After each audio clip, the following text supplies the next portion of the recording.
Yeah, and I'm listening to the top 4, and it's driving me insane because Marco is the worst podcast host of a show with top 4 ever. Oh my God, I thought the same thing, and I'm too nice a guy to say it. I don't understand how Tiff has the patience of a saint. Like, it would just pick 4 things, like make him write it down on a piece of paper. Everything is number 5. What? Everything can't be number 5. And then within the top 4, it's like, this is my number 1, and then all these are tied for number 2. That's not how top 4 works.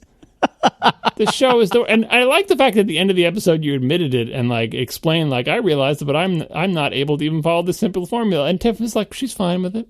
Yep, it's how she can live with you. Well, she tolerates me. Yeah, she does. So it's like she's not even frustrated by it. It's like the show is called Top 4. Pick 4 things and write them down. I'm still bitter that you didn't bring up Transport Tycoon. I'm so angry at you for that. No, I mean, that's not what he picked. It's not your top 4. It's their top 4. Yeah, but I know it's his top 4. He just apparently it's not. It's probably that one was probably at number 15 with every other game in existence. No, but I couldn't agree with you more, John. Marco, you've got to get a grip on the top 4. It's so easy to do. You just you write number 1, 2, 3, and 4, and then you write words next to each one of those. And that's it. So easy to do. Tiff does it. See how? Watch her do it if you need like help. She does such a good job. She has a list of all the ones she considered. She's got her top 4. She has reasons, and you're just like, I don't know, TV shows. I like some of them. Well, I like this one a lot, and then there's like these 34 other ones that are somewhere down below. And Tiff can like talk you into like changing your mind halfway through the show, and she's like, she even called you on. She's like, you're just saying that because I liked it. And you're like, no, I've changed my mind at this moment. Boy, good thing she's on that show. She's really carrying you. I agree. Oh my God, that's so true. Oh, John, I love you. I enjoy it. What is the next episode going to be about? All right, let's start with, we have learned that not only does this universe have many, many, many, many, many tap-to-click wizards, but as I believe John has phrased in the show notes, we have also found that there are quite a few CEC unicorns. Yeah, it's kind of an oxymoron because the whole thing of unicorn is like the one rare, the last unicorn. But if there's a lot of them, they're obviously not unicorns. But anyway, yeah, lots of CEC unicorns. The last show, I expressed my general disdain for CEC and my frustration with it almost working. Like that's the thing about it. Like it almost works. It works some of the time. You can kind of get it to work. You're going to think you have everything set up and it's working perfectly. And then things will go wrong in a way that you can't debug. And maybe you'll never be able to get them to work again. That's been my experience with CEC across many different manufacturers in many years. So I asked, did anyone use CEC and have good things to say about it? And I did get a bunch of people tweeting that they have, I have a mixed component set up with components from different companies, and it works for me. I have a complete Panasonic setup, and it works for me. So probably maybe fewer than the tap-to-click wizards, but a surprising number of people are using CEC and are happy with it. A lot of them admittedly have fairly simple needs. Like they're like, I turn this thing on and it switches my input and turns the other thing on. I think as the number of devices you connect increases and as you have greater expectations, like not only does it have to just auto switch inputs and, turn on the television and stuff, but do a bunch of other things in terms of changing surround settings or whatever other things it can do, then maybe it goes more awry. And maybe it's gotten better since I bought my TV and receiver a couple of years ago, so who knows. But anyway, if you want to be optimistic about CEC, there are people out there who are using it successfully and happily, and it's working for them. And Robert Engdahl wrote in to explain why CEC might be so terrible. He is an ASICS designer. What does that stand for, guys? That is... Oh, I don't remember offhand. Is it the shoe? Nicely done. Yeah, I can't believe I don't know this acronym off the top of my head. Australian Securities and Investments Commission. Yeah. Application-specific integrated circuit. Yeah, there you go. How could I not pull that out? I'm getting old, guys. All right, anyway. Yeah. He's an ASIC engineer with HDMI experience, and he says the CEC protocol is crappy because only a limited set of commands are defined in the protocol, and the rest is entirely up to the manufacturer of the device. So there's a small set of commands that are defined, and then device makers can make up anything they want. And so I assume like Panasonic will make up a bunch of stuff that works with its own stuff, and Sony will make up stuff that works with its own stuff. And on top of that, the spec for CEC says even the defined commands, you don't have to implement them. They're not mandatory. So even though there are a small number of defined commands and you can extend them, you don't even have to implement the defined commands. You could, for example, implement your own volume up, down, or input switching thing that works with your receiver and not implement the standard one. HDMI 2.0 apparently fixes this, but HDMI 2.0 isn't out. yet on a lot of hardware. So CEC could get better in HDMI 2.0 because they kind of learned from the past that if you let the manufacturers do whatever they want with your protocol, they'll do things that are not conducive to mixing components, and maybe not even conducive to mixing with their own components from distantly separated by time, and not having the defined commands be mandatory. Like, I don't even know what kind of standard is that. If you don't have to implement the defined commands and you can make up your own commands, it's basically the Wild West. So that is the explanation for why people who have bad experiences with CEC have bad experiences. All right. Moving on, we had yet another excellent post from dear friend of the show, _David Smith.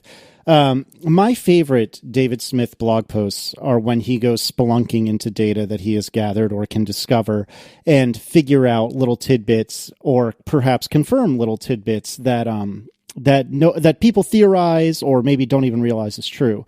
And so the blog post that is in question, which relates to what we had lamented last episode, is entitled 16 Gigabytes is a Bad User Experience. And in this post, _ goes through his homegrown analytics that he has in his very popular app, Audiobooks. That's not a super duper nerdy app. And so it's got a really good kind of install base of regular people. And he has these graphs of reported free space for 16 gig phones. And if you look at these graphs, it's abundantly obvious that almost all of these phones have almost no available free space.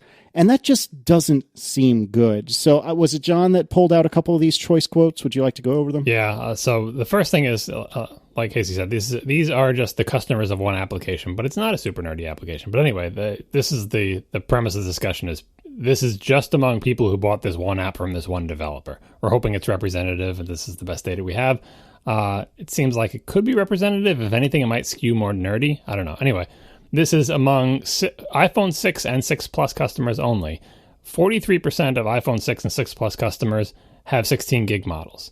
That's what I was getting at in the last show when I was saying it used to be that the most popular model of whatever Apple product was always the most expensive, fanciest one, and that started to change, I don't know, at this point, like a decade ago. But anyway, it changed, and now, since Apple's a mass market company and sells tons and tons of things, obviously it's going to skew more towards how you'd expect. But even I was surprised to see that 43% of iPhone 6 Plus customers got the 16 gig model, because that's the newest, fanciest iPhone. It's not like we're saying that the people buying last year's or the year before phone are cheaping out.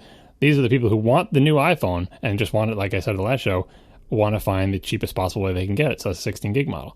Now, among the people with the 16 gig iPhone 6 and 6 Pluses, 37% of them have less than a gig of space available. And less than a gig of space available is basically full. Like, less than a gig is almost anything can happen, and it could push you over the edge. You are, that's at the point where OS X would start popping up dialogues in your face and saying, your disk looks like it's almost full. Do something about that.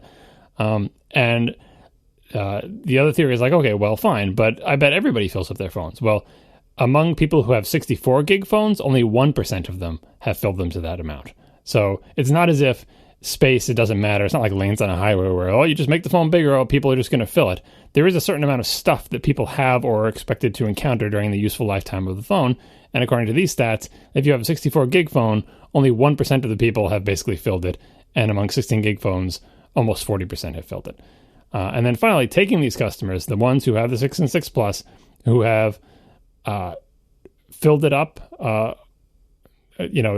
multiplying the percentages together, who have filled it up, this is 17% of the customers of this audiobooks application are basically walking around all day, as _ puts it, with the, I'm not going to be able to pronounce this, Damocles sword dangling over their head. Did I get that right? The big sword that swings back and forth, Edgar Allan Poe. Is it Damoclean? I don't know. I'm going out on a limb here. Sword of Damocles. Anyway. I didn't even know what that was. Yeah, you can look it up, Marco. Get some culture. Yeah, so 17% of the customers. Now, is this representative of all iPhone users in the entire world? We don't know. This, again, it's one developer's customers for one kind of general interest app, only the iPhone 6 Plus things, but these numbers do not look promising. Like, I would think that _'s customers would skew even more nerdy because he moves in nerdy circles. He is nerdy. Some of the apps he sells are nerdy, but other ones are like Pedometer Plus and the weather app and stuff, and the audiobooks app are just general interest applications. again, Apple, we've said this before, Apple has the real numbers. We don't have the real numbers, so that impairs our ability to definitively shame them for selling 16 gig models. But the little data that we have, we're not Apple and they're not sharing this information. The data that we can glean, here's some more support for the theory that a 16 gig phone is not a good experience for users. Yeah, it seems completely obvious to me that this is a terrible, terrible, terrible decision. And just like you said, John, we don't have all the data that Apple has, but gosh, I would love to see what metric they're using to justify this. And if it's not something related to profit or margins or something along those lines, one of those businessy terms that I'm not very good with, then money. Yeah, money. I don't money. I want to know what this metric is if it isn't just money, because it seems so obvious to me that this is just a terrible, terrible, terrible decision. I mean, I'm totally in agreement with you, Casey. I mean, you can look at all the different possible explanations of why they might reasonably have done this, but none of them are particularly strong, especially for a very high profit product like the iPhone, even at the 16 gig capacity. So the reality is Apple very well could ship that device with 32 or even 64 at that price point and barely affect the margins of that product at all. But I think the reason they do it, as we said before, is not because they can't afford to put 16 gigs in a $650 phone, right? Is that what it is? Something like that, yeah. Right. It's not because of that. It's because if they did that, it would hurt sales of the one that's $100 more. And so it would drive their average sale price down in all likelihood. So that is why it's not done. It's simple as that. Any other explanation is really just grasping at straws, trying to make an excuse. That is the real reason. Yep, I completely agree. I could go on forever about this, but I feel like we've kind of beaten this horse, I should say. Moving on, let's talk about the iPhone 6s battery. We had talked about it getting a little bit smaller last episode. Is that right? One way or another, it got smaller, and the numbers say that the iPhone 6 had 1,810 milliamp hour battery. The iPhone 6s has 1,715, so almost exactly 100 milliamp hour difference, and that is about a 5% loss in terms of the new iPhone's 6s battery. Or I guess that's just the 6s, I'm sorry, not the 6s Plus, which is a little bit of a loss, but presumably the different chips on the device, and they did a shrink, didn't they, on this one? Yeah, they did. Remember in the keynote, they wanted to say they did a shrink, but they did it in like regular person speak instead of jargon. And so it confused all the nerds. Like, wait, are they saying they did it? Are they trying to say shrink? Yeah, I'm pretty sure they did a shrink. And the other thing they do very often is reduce the number of chips, get chips to combine functionality. They previously took two separate chips. I'm assuming that they can absorb this 5% loss combined with the shrink and the efficiencies of just a second crack at the same size form factor. So it probably should be fine. But again, I just wanted to put some hard numbers on like the last show. We're like, oh, it looks like that vibration Taptic engine thing takes up a lot of room. Well, quantify it. And quantifying it looks like it's about 5%. And by the way, these numbers are pulled from Apple's videos where they like pan over the innards and show the battery. And on the battery is stamped the power rating. And of course, the iPhone 6, everybody knows from teardowns and stuff. So, right. Although this also leaked beforehand. This information leaked weeks before, actually. And I believe the leak was right on. Yeah, they usually are. But I just want to give people the source, because if it turns out that the video was wrong because someone photoshopped that number on there and the leaks were wrong and the real battery is different, then anyway. I mean, one thing to consider also, first of all, the 5% loss of raw capacity and saying it's the same battery life, that could also, even if you ignore any kind of component changes, they made iOS 9 more battery efficient.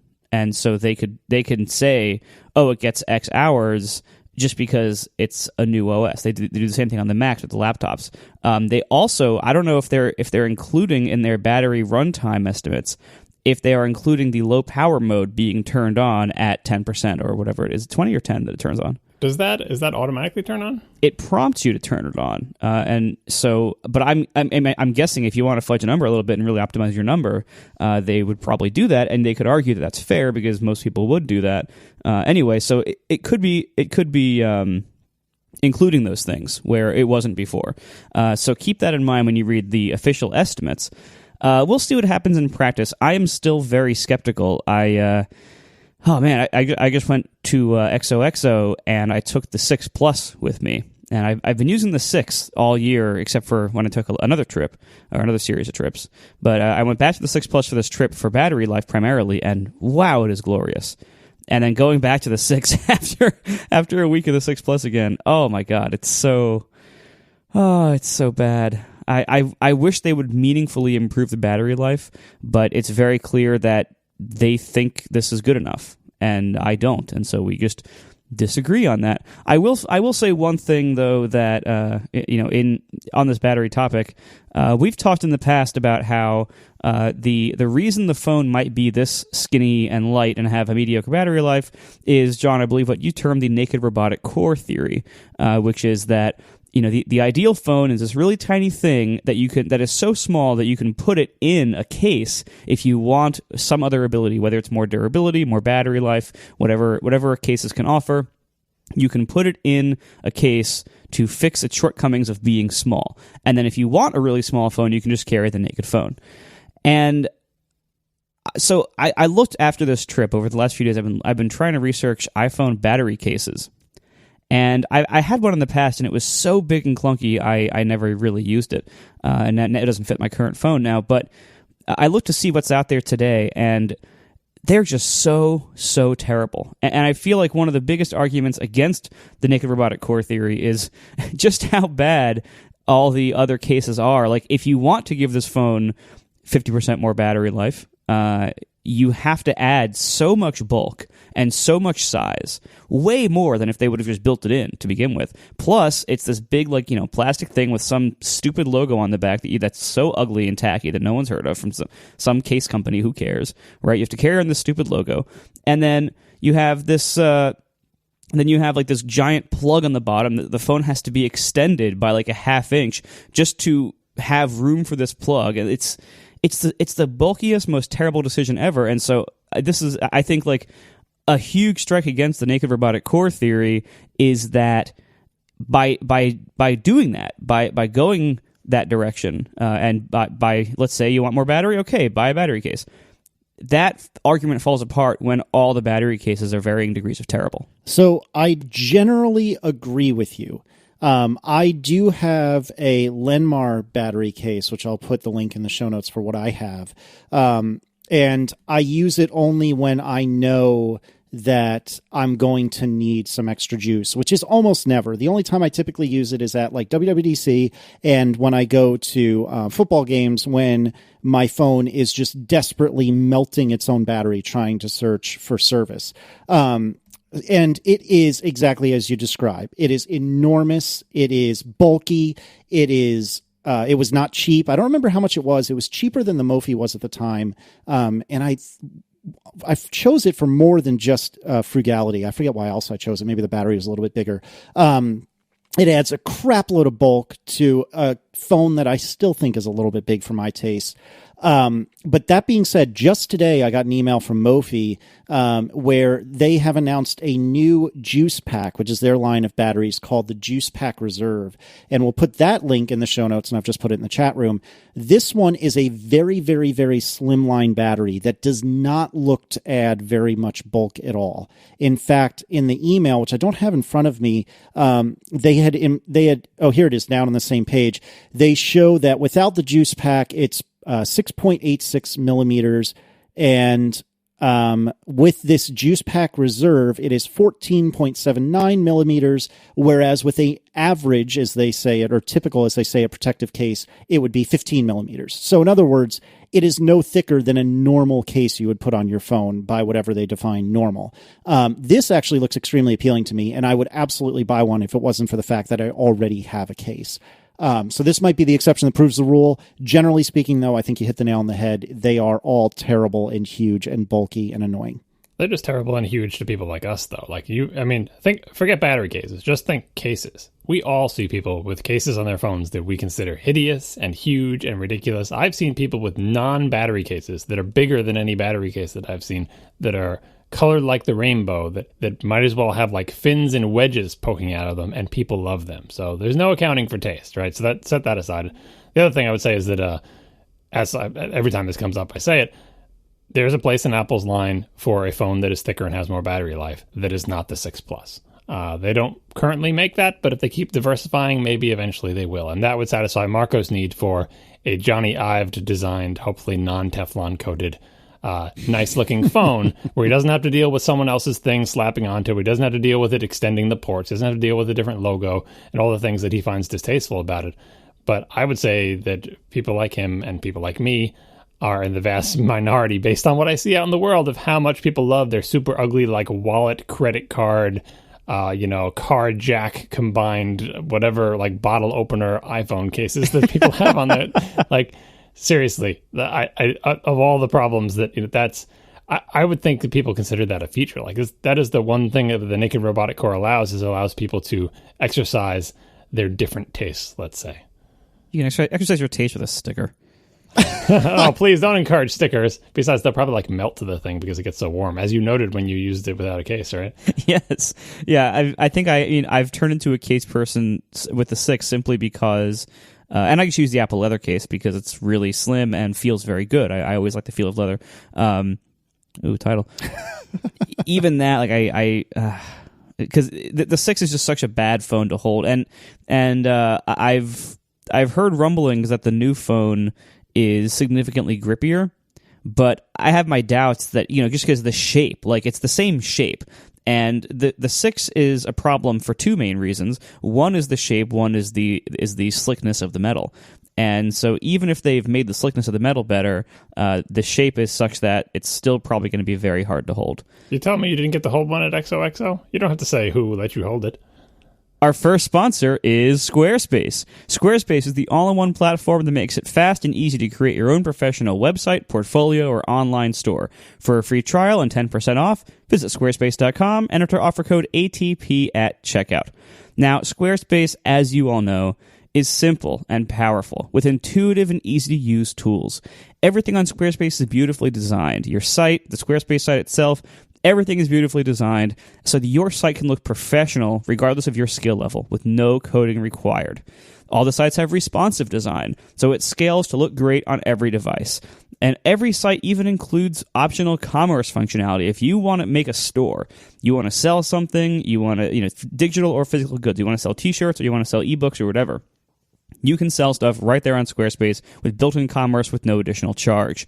All of this is powered by 24/7 support via live chat and email with state-of-the-art technology that is trusted by millions of people and some of the most respected brands in the world.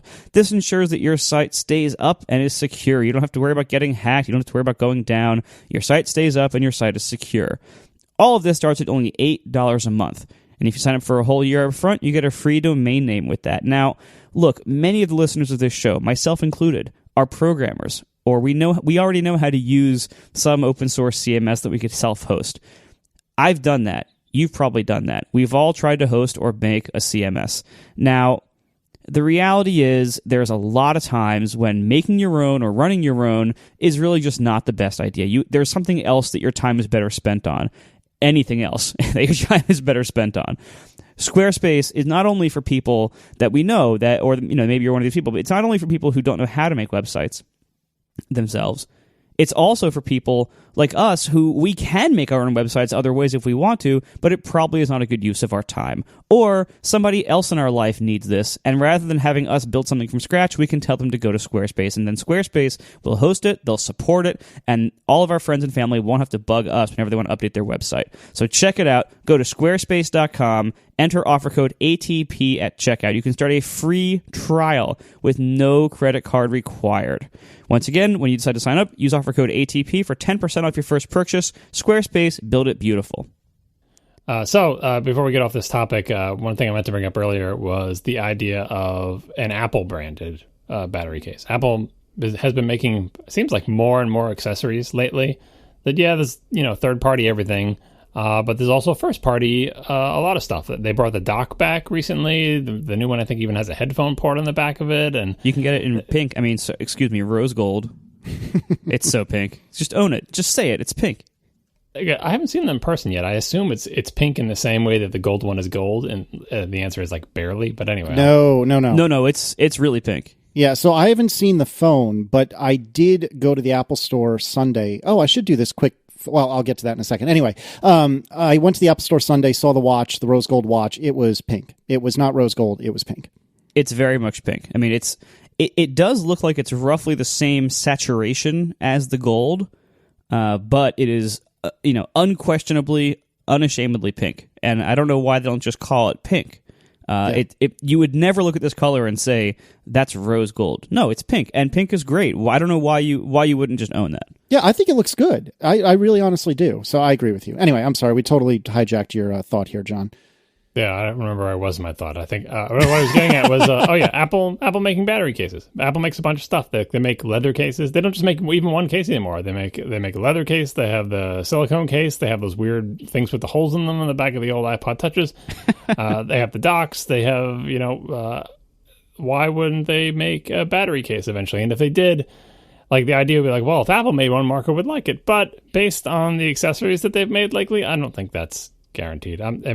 Maybe they would have a higher chance of making a battery case that Marco would not find objectionable. But just look at those docks where your entire phone is sitting on the Lightning port. That's not great. It's kind of wobbly, and it makes me a little nervous. And the leather case is good. Most of their cases are okay. I always like the bumper. Remember the bumper they made? I thought that was a really nice case because it had like the shiny edges, but then it had rubber on the parts that you gripped, and it had metal buttons in them. Anyway, if that ever happens, maybe it will help Marco with his battery woes. Yeah, I like the bumper as well. But I will say that for the 5S and the 6, I have been rocking the Apple leather case. I have gotten it in black because that's the way it should be done. And beyond that, it's probably the only one that doesn't eventually turn black anyway because it's already black. I quite like this Apple leather case. If I was brave enough, I would roll without a case at all, but I'm not that brave. And although I have yet to break an iPhone, it is only a matter of time. And now I've probably jinxed what I've purchased, which we'll talk about in a minute. So I will hopefully stick with this Apple leather case going forward. Before we talk about our purchases from this past weekend, I wanted to do a very brief, very quick follow-up. With regard to my crescent moon on my iPhone 6, again, if you haven't been keeping up and following along, that is, there was a crescent moon kind of thing in the front-facing camera. I believe they call that the FaceTime camera on my iPhone 6. I realized that we were running out of warranty time for those of us who purchased on launch day like I did. And so I took my iPhone into the local Apple store this past Sunday. I mentioned the crescent moon. The genius didn't even blink twice. He said, okay, we will get you a new screen. It'll take about 45 minutes. He took my phone from me. Interestingly, he forced me to turn off, like not in a jerky way. I should say he asked me to turn off Find My iPhone, which I guess isn't a bad thing, but it struck me as a little bit odd. Like, if all they're doing is replacing the screen, why does that really matter? Maybe in case they screw something up and then need to replace the phone? I don't know. We had people write in about that too. One person was super angry about having to, being told to like enter his passwords and unlock everything and unencrypt it and turn off the whatever. I'm always nervous about what is actually going on. It's like when the Grinch takes your Christmas tree back to repair it, right? I'm giving you my phone, and then a little while later, you're going to emerge with another thing that you say is my phone. Are any part of those phones related? Am I just getting a new refurbished phone? Did you really replace the screen? Does this thing come apart and go back together in a way that is, is it meant to come apart and go back together? Is it possible to even do that? Is it a one-way assembly? I'm always nervous about things like this. That's why I always just really hope I win the lottery and get something that doesn't have any problems. It's like my old laptop. Like once I opened up my old laptop to replace the hard drive, and it's never been the same again. And I'm not good at doing that. Presumably they're better at the Apple Store where they do it over and over and over again. But I'm always nervous about that. And the smaller the thing gets, the more. I don't know. They've got to be better than I am, but still. As far as I can tell, I did get the same phone back. I mean, I didn't need to restore from backup all the... No, but if they have you turn off all that stuff, that's the whole thing. You don't, like what you should have done is put like a tiny microscopic, etching of your initials in some part of the case that they say they're not replacing and see if it's still there when you get it back. Put a hair across the headphone port, and if it's moved, you'll know. Mm-hmm. I mean, it's hard to tell because this thing has lived in a case pretty much since day one, but as it does look good. I'm not going to lie. I mean, I didn't inspect it for scuffs, as apparently the Genius had noted that it had. I do know that where there was a little scratch in the screen, there isn't a scratch anymore, but that makes sense because they replaced the screen. But I had a couple of beta apps on my phone, and those still worked. All the stuff that was once on my phone is still on my phone. I mean, maybe Apple can do like a bit-for-bit restore of what's on the phone, but everything that I can see that indicates that all I got was a screen is what happened. It appears to me that all I got was a screen. No, that's very likely because that is the way most of them are fixed. Most of them are not swapped out. And that's how mine was fixed earlier this year for the same reason. Before you apparently caused like this global shortage of Genius time by mentioning this on our show. Yeah, I did get we did get some reports in that some people went to the Genius Bar and were specifically asked, "Oh, do you listen to the Accidental Tech podcast? Because we've gotten a lot of you in here lately," which genuinely, hand on heart, made me extraordinarily proud. I was very happy to hear that. But yeah, so I did get a replaced screen. My understanding is some people did get replaced phones. In fact, one person wrote in and said, "Well, I went in right around closing time and they didn't want to deal with it, so they just gave me a new phone," which I thought was pretty awesome. That's a good strategy. Which is a pretty solid strategy. I wish I thought of that. Well, it didn't work for me. Like I went in the evening when I went to get mine fixed earlier this year, and they just told me come back tomorrow. Oh wow! Like they kept it overnight, and they said come back tomorrow. So I was like, all right. And that's when I go in there, I try to avoid having service done on my current active phone. And if I really do have to have it done, I will just switch to an old phone and wipe it. Because because the whole idea of because they told me too, you take off your passcode, they basically tell you disable all of your security on your device, and I say no, I'm not doing that. That is not an option. So I just wipe my devices whenever I have to get them serviced, and it's inconvenient, but it's terrible that they make people do that. And whatever the reason is, they should find a better way to do it that doesn't require that. They'll say, "Oh well, certain tools won't run." Well, then you're Apple, make tools that run. That's you can do that. There's no reason to get people to disable all their security while doing a hardware repair. That is complete BS. Well, I think there might be some legit reasons, because the whole idea is that there's no secret backdoor key to get at your data that Apple has, right? And you say, well, why don't you just make something that works? You're essentially asking them to put a backdoor. So at some point, there has to be some... Well, no, I'm saying for a hardware repair. Like, if it's a screen replacement, why do they need access to the software on the phone for a screen replacement? They probably do want to do a full backup of your thing in case the guy slips with a screwdriver or something and, cracks a chip in the thing and they have to give you a new phone, and then you say, but where's all my data? I don't know. I don't know if that's true though, because he specifically, the Genius that I was speaking to, specifically went into the settings on my phone, went to the iCloud backup, or I believe it was iCloud backup screen, and said, whoa, you haven't backed this up to iCloud in a while. Have you backed this up to your computer? And I said yes last night, and at that point he was completely satisfied. But I think there would have been a little bit of a kerfuffle if I had said, no, I haven't backed this up in ages. Why do you ask? He also didn't, if memory serves, he did not expressly ask me to remove my passcode, but he was, the funny thing about it was he wasn't clear about why he wanted my Apple ID password, and he handed me the phone to type it in. It's not that he needed it himself, but as I was typing it in, I looked at what he was doing, and he was disabling Find My iPhone. So basically, he just wanted to make sure that I had a backup. He wanted to make sure Find My iPhone was not on, and then at that point, he was satisfied. Well, anyway, the tipster is frustrated that we're not listening to him. That it's impossible. What he says was it impossible to ring out? He says a repair if you don't have Find My iPhone on to do the tool to use. But I think what it all comes down to is that they want to be able to use your phone, even if they're not making a backup, which makes sense because Apple doesn't usually care about your data. They want to, when they're doing the screen repair, I assume that when the screen repair is over, they want to make sure everything works. They want to be able to tap things on the screen. And if your screen is locked and is going to erase itself after 10, they have to be able to get at your stuff somehow. Otherwise, can't they just do a hardware repair blind and just repair it and give it back to me? And then when I turn it on, I'm sure that it will work. And I'm sure that, like I said, I don't think it's possible for them to not ask you to undo some amount of security to do a repair, any kind of repair, even just a hardware repair, just so they can verify that the hardware repair was successful. So I don't know, it makes some sense. Maybe the geniuses aren't telling people because it's very difficult to explain why they might need to do this. Whenever I've brought a Mac in for repair, I've always just wiped the entire thing. I put it on a single account, username Apple, password Apple, on an entirely erased hard drive. I take out all my third-party RAM. Like, back in the day, if I brought something to the Apple store, it's just so much easier to do that. Then you don't have to deal with anything. Like sometimes I would put in a new hard drive. Like, most of my Mac was still at home because if the part I was repairing was not that, especially in the days where they were cranky about third-party RAM. Like, here you go. Here's a box stock computer with no data on it and a single account called Apple. Have at it. And Marco's basically doing that with his phones. And it is annoying, but it makes your repair experience smoother in exchange for you spending some time at home to do stuff. Just make sure you do like an actual encrypted local backup that will save all your passwords, and then you don't have to wait for your apps to restore over the course of several hours from the App Store. Yep. No, I couldn't agree more. And one other quick piece of real-time follow-up from me to me.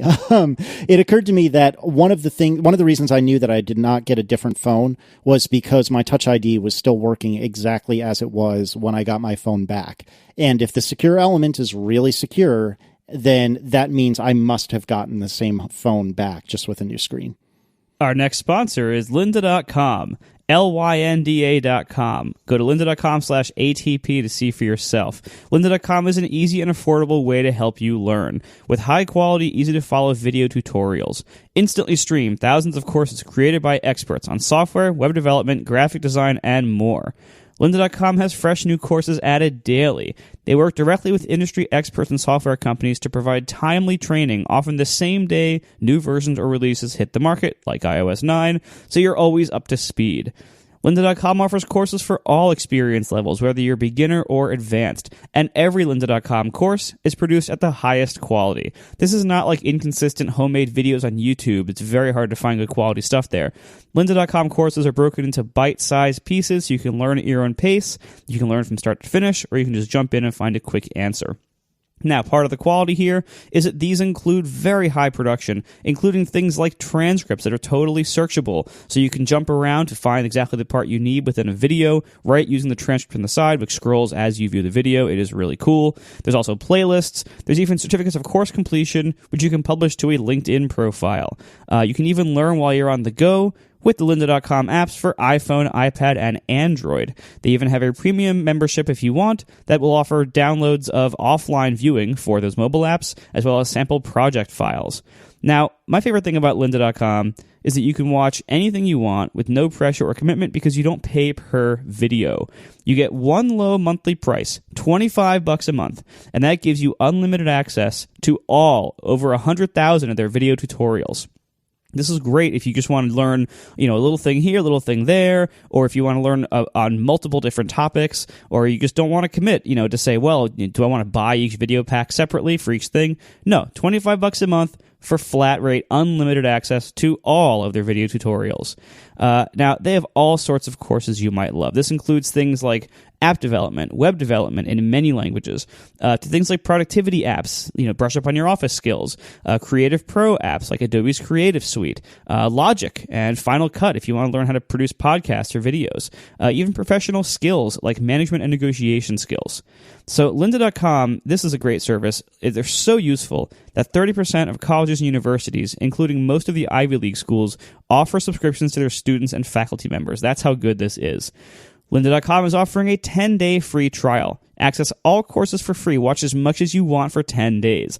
Visit lynda.com/ATP. Once again, a 10-day free trial with access to all courses at lynda.com/ATP. Thanks a lot to lynda.com for sponsoring our show once again.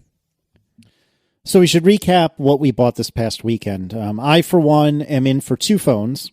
I bought, or I pre-ordered, Aaron a rose gold 64 gig iPhone 6S, and I pre-ordered myself a space gray 64 gig iPhone 6S. I am not part of the Plus Club because I actually know what I'm talking about. Marco, did you eventually give in and join the Plus Club?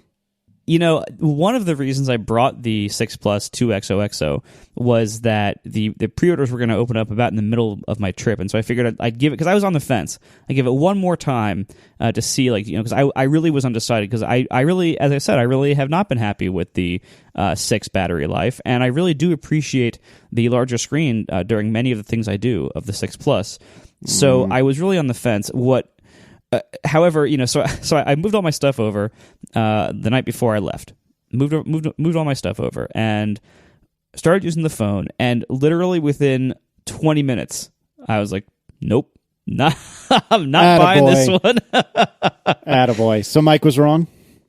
For me, yeah. I mean, there's a number of, the 6 Plus, as I said, there are a lot of benefits to it, and if you can use it and hold it comfortably, then more power to you. It is a great device for a lot of people.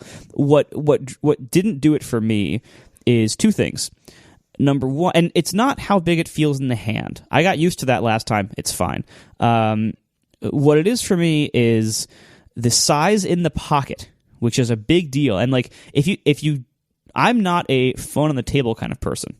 I keep my phone in my pocket if I'm sitting down somewhere. So if I need to use my phone or check my phone for something, I'm taking it in and out of my pocket a lot, right? So a phone that large, it's like taking a dinner tray out of your pocket. It is so it's so big. It's very clumsy to insert and remove. And secondly, what's another thing that's weird about the 6 Plus is that a lot of apps that don't normally rotate on the 6 do rotate on the 6 Plus, and when they do rotate, they go into this weird miniature iPad, not iPad mini, I guess, this nano iPad mode where they will use a split view the way iPads do, and this is part of the whole universal thing. I know how it works on the SDK side. It considers it like a mini iPad, and so you'll have this cramped, weird, tiny iPad-like split interface in a lot of apps when you rotate them, and I found that it rotates more easily. I don't know, maybe it's just happier to do it, maybe I just wasn't used to it, but whenever I use the 6 Plus, it's constantly rotating when I didn't want it to, and I try rotation lock, but it's then you go to look at a photo or watch a video and you turn it to the side and you got to undo it. It's a pain, and I found that even I'm used to the iPhone 6. And I don't have these problems on the 6, and I haven't had these problems on any previous iPhone, including ones I wasn't used to, like when I first got the 6, and I'm going up the size, so I'm not used to holding it. I didn't have these problems with that, so I know it isn't just that I'm not used to the 6 Plus. It's just that the 6 Plus, springboard rotates, lots of things rotate, and they do it in a weird way, and so I found it cumbersome in those two big ways, and so those are important enough, especially the pocket size. Those are important enough that I couldn't do it. Now, in the future, Apple likes to make things thinner and smaller. So if they can shave off more of the margins, I don't know. I mean, it is heavy, but it doesn't really matter. If they somehow, if we ever get the borderless iPhone that loses the chin on the top and bottom, somehow, God knows how. But if they somehow do that, then I would consider it again. But as of now, it's just too big for me. Just gotta wait for a flexible one. That's the thing that annoys me most about even the 6. I find then you gotta unfold your phone. No, just so it curves. The 6, I find uncomfortable in my pants pockets because it is so it stays flat. It doesn't conform to the shape of my leg or anything. It kind of stretches the pants out a little bit. So yeah, flexible ones. It's probably in our lifetime. Hopefully, we'll see. Now, John, did your family buy anything? Nope, didn't buy anything. I didn't even know what people were all talking about staying up late at night in the beginning when people first started tweeting about it. No, I'm not. And here's the reason. Not just because I'm not getting. I mean, my wife is probably going to get a 6S, but we're not in a hurry. I think she's got a couple more months before she can actually get it. We're going to go to the Apple store and look at it. But the final reason, and the same reason I always sort of hold off on these things, with a few rare exceptions, is you get the first one, you get crescent moons. Any weird manufacturing defect, a weak taptic engine in your watch or whatever, you don't want the first cars off the assembly line, right? You want everyone else to find all those problems. I have a 6, but I didn't buy it on launch day. I bought it not too far after launch, but after everyone had gotten the first round of phones, maybe the second round of phones, and so mine was manufactured on a line where hopefully they had worked out more of the kinks. And lo and behold, I have no crescent moon, and so far no other problems with my phone, so that is my strategy, but I'm not even getting a 6. My wife is going to get a 6 Plus, but not imminently. Oh, 6S or 6 Plus? Oh, sorry, 6S, yeah. Oh, these stupid names, they're killing me. I just want to make sure we all agree that Mike was wrong. I'm not participating in this. That's because you're a better man than I. John, are you a secret 6 Plus user? Is that why you just bring your flip phone to conferences? I am not a secret 6 Plus user. Oh, goodness. One thing I should note is that I had been kicking around the idea of getting the new iPad mini. What is that called? iPad mini 4? Is that right? Yeah, the weird... Oh, by the way, a quick follow-up. I was wrong about the CPU in that. I had said last episode that there is now no difference between the iPad Air 2 and the Mini 4 except for screen size. That is wrong. The Mini 4 has an upclocked A8 processor, so it is slightly faster than an iPhone 6 in benchmarks. And that's a dual-core processor. The Air 2 has the A8X, which is a triple-core processor. And so at various benchmarks and stuff that we've seen so far, the iPad Mini 4 is faster than the Mini 3. It is a nice chip, but it is very close to the performance of an iPhone 6 and not very close to the much higher performance of the Air 2. That's correct. And so I thought about replacing my beloved OG RetinaPad Mini with a new iPad Mini 4. And I haven't pulled the trigger yet. And part of that is because I just spent $1,700 or whatever it was on 2 completely contract-free iPhones. And I did that because that's the way I wanted to do it. I'm not saying it was the best approach. I'm not saying it was the most frugal. It's just what I wanted to do. Please don't email me. But so I've dropped all this money and I probably shouldn't be spending any more. But the other reason I haven't done it is I'm kind of bummed, not surprised, but bummed that 3D Touch hasn't made it to the iPads yet. And I want to wait if I can. Now, the last time I said this was about the watch, and we saw how well that worked out. But I want to wait if I can and see what 3D Touch is all about, and see if I really like it, and see if it's like earth shattering and it just completely life changing. And if it is, then maybe I'll just hold out for hopefully next year when iPads get 3D Touch. Although we'll see what ends up happening. Knowing me, I'll probably buy it for myself as like a Christmas present or something like that. But for now, for the next at least few weeks, I am holding off. All right. Any other thoughts about Saturday morning purchases? All right. Oh, the other thing, actually, I wanted to ask you guys, did you hear anything about really, really bad inventory issues like there were last year with the iPhone 6? Because I did not. It seemed like the inventory was considerably better for this year than last. And I don't know if that's because most people are not on the S cycle. I don't know if it's because they were fine. Last year we finally got the bigger phones that so many people have been clamoring for.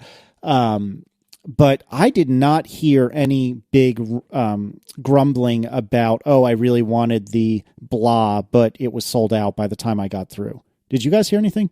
Sales numbers are bigger this year than last year, so it's not like, what they're saying so far, rumors, whatever, is that they're selling even more than they sold last year. I think it's just that they had more lead time to build up inventory. And why did they have more lead time? Because this is an S year, and they're not making an entirely new phone in an entirely new shape.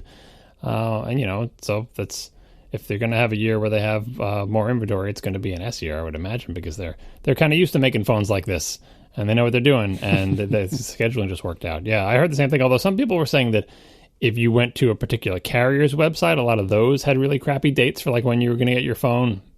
And that's just like however Apple is distributing the inventory they do make, and presumably they're keeping most of it for themselves. But that was, speaking of staying up late and ordering a phone, I did see tweets from a bunch of people who were like, I didn't stay up late. I just woke up at my normal time in the morning and I got online and I ordered my phone and it was still in stock and it's going to come right away. And, voila. Yeah, I mean, the morning after the launch, like later that morning, 9 hours later or whatever, I looked at all the configurations. I was curious, and the only one that was showing any delay, and it was only a small delay, was the 6 Plus in some of the colors, including the new pink one. The regular 6, even the pink one, was fine. And actually, so I just looked right now. If you go to Apple's site right now and configure the common boring geek phone, which is the 64 gig black 6S. That is still saying delivers 9/25, which is the first day any of them are delivering. So this is still Seriously? delivering on day one. Yeah, if you go right now. Wait, so I didn't have to wake up at 3 in the damn morning? Nope. You didn't see all those tweets about it? Oh, it's part of the fun. Part of the fun of waking up. Although, as the tipster is saying in the chat room, don't try to do that next year. I don't know. You never know. It all depends on how many could they make before they went on sale, and that's a factor of scheduling and the timing of the whatever event they're going to have and everything else they have to announce, and any glitches in manufacturing and blah blah blah. Anyway, so this was a good year for everyone to get their phones. I just hope you don't all have whatever the new iteration, whatever the new incarnation of the crescent moon is, broken home button, weak tap to click. Whatever. Yeah, we'll say the Taptic engine that may or may not work, etc., etc. All right. So speaking of new purchases, Marco, did you purchase anything recently that was very, very, very cheap? Did I? For $1? Oh yeah, the Apple TV. Yeah. Damn it, man! Pay attention. Yeah. The developer lottery Apple TV. Yes, I registered for that. I won. I guess. I don't think I'm allowed to say anything about it. I agreed to something. I just, yeah, I don't know. I agreed to not write about and talk about like the actual device and what it's like. But I don't remember if that agreement included that I'm allowed to mention whether I have one or not. But I mean, heck, as of right now, I don't have one. So there we go. Yeah, I'm disappointed in my Twitter timeline, which I read exhaustively, that I didn't know that this lottery was even a thing until people were finding out whether they had won or not. That I would have entered because I'm not developing an Apple TV app. But how did I not even know about this? Was this just not a big deal? The lottery? Yeah, I heard about it. No, I heard about it when people were saying, "Oh, I got one, I didn't get one," or I'm like, "What are they talking about?" And I went to the website and looked at it. It was a reference. Yeah, no, anyway, on my Twitter, I think on my Twitter timeline, people were talking about it obliquely without anyone actually ever saying it or linking to a story or writing a blog post about it or doing anything like that.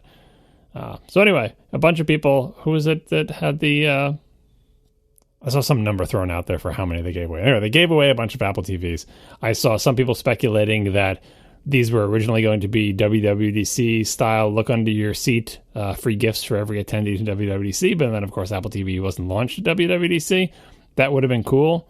I would have been excited to get one. I'm buying one anyway, so whatever. Doesn't make a difference. The tipster says the WWDC thing is true.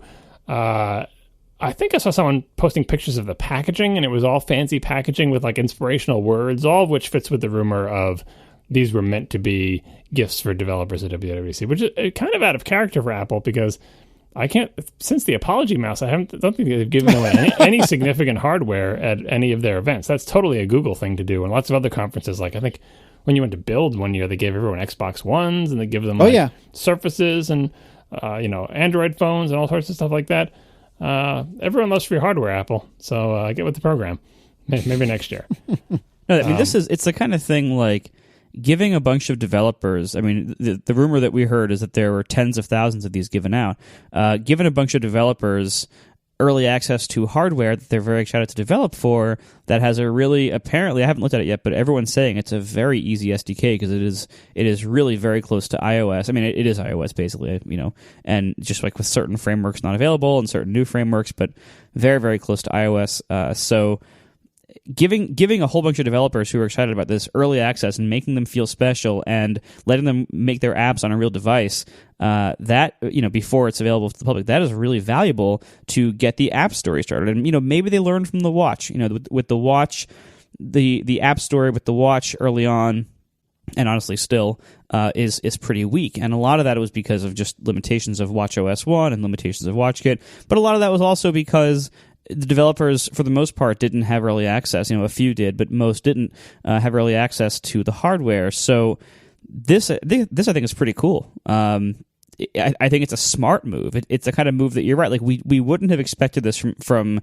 the Apple of even 2 or 3 years ago, but now it seems like Apple is making more of these like Apple would never do that kind of very pragmatic moves, and that's a good thing. I think everybody wins here. I don't think there's any downside. They've already announced it. No one's going to blow any secrets. They've already shown it off like crazy, so they don't have to worry about that. I think this is great.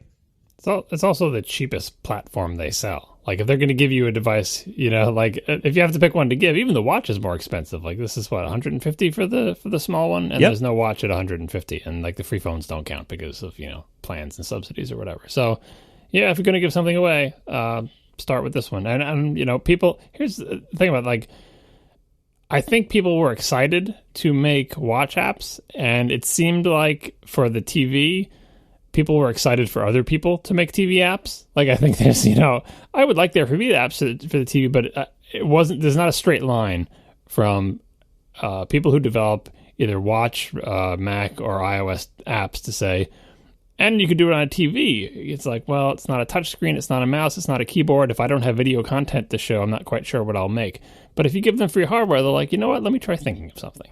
Maybe I can come up with something. Maybe I have some kind of idea. So I think this is just the kind of platform where the developers might need a little boost to get moving and get motivated about if you get free hardware, you're like, maybe I do have a couple ideas. Let me try this. Let me try that. Maybe you might surprise yourself. Whereas if you don't have the free hardware, you're probably just convince yourself that none of your existing applications or skills or ideas for apps are applicable to a big screen that you sit far away from and can't touch. That's pretty wild. I don't know. Speaking of Apple TV, we should note that last episode I had said, I don't know, maybe I'll get it, maybe I won't. And I had said that my beloved Plex, if that was available on the Apple TV, I would probably insta-buy it. And in the time between last episode and this episode, IT World got in contact with the Plex, I think, CEO, and has stated that, yes, they are developing a Plex client for the Apple TV. So that means I'll probably be buying one.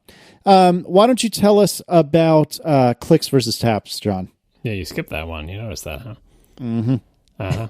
So last week I looked at the Apple's developer documentation that had these animations showing the new Apple TV remote and showing like a dot on it showing this is a click and this is a tap, and they both look the same to me, and I didn't understand how you could tell a difference or what was going on there. So someone asked on Apple's Developers Forum NDA, I can't even say, can I? Only if it's in like the red section, right? No, I'm pretty sure you can, because I'm pretty sure I just hit it with, I'm not logged in. So you're good to go. So I wanted to know what the difference between a tap and a click was.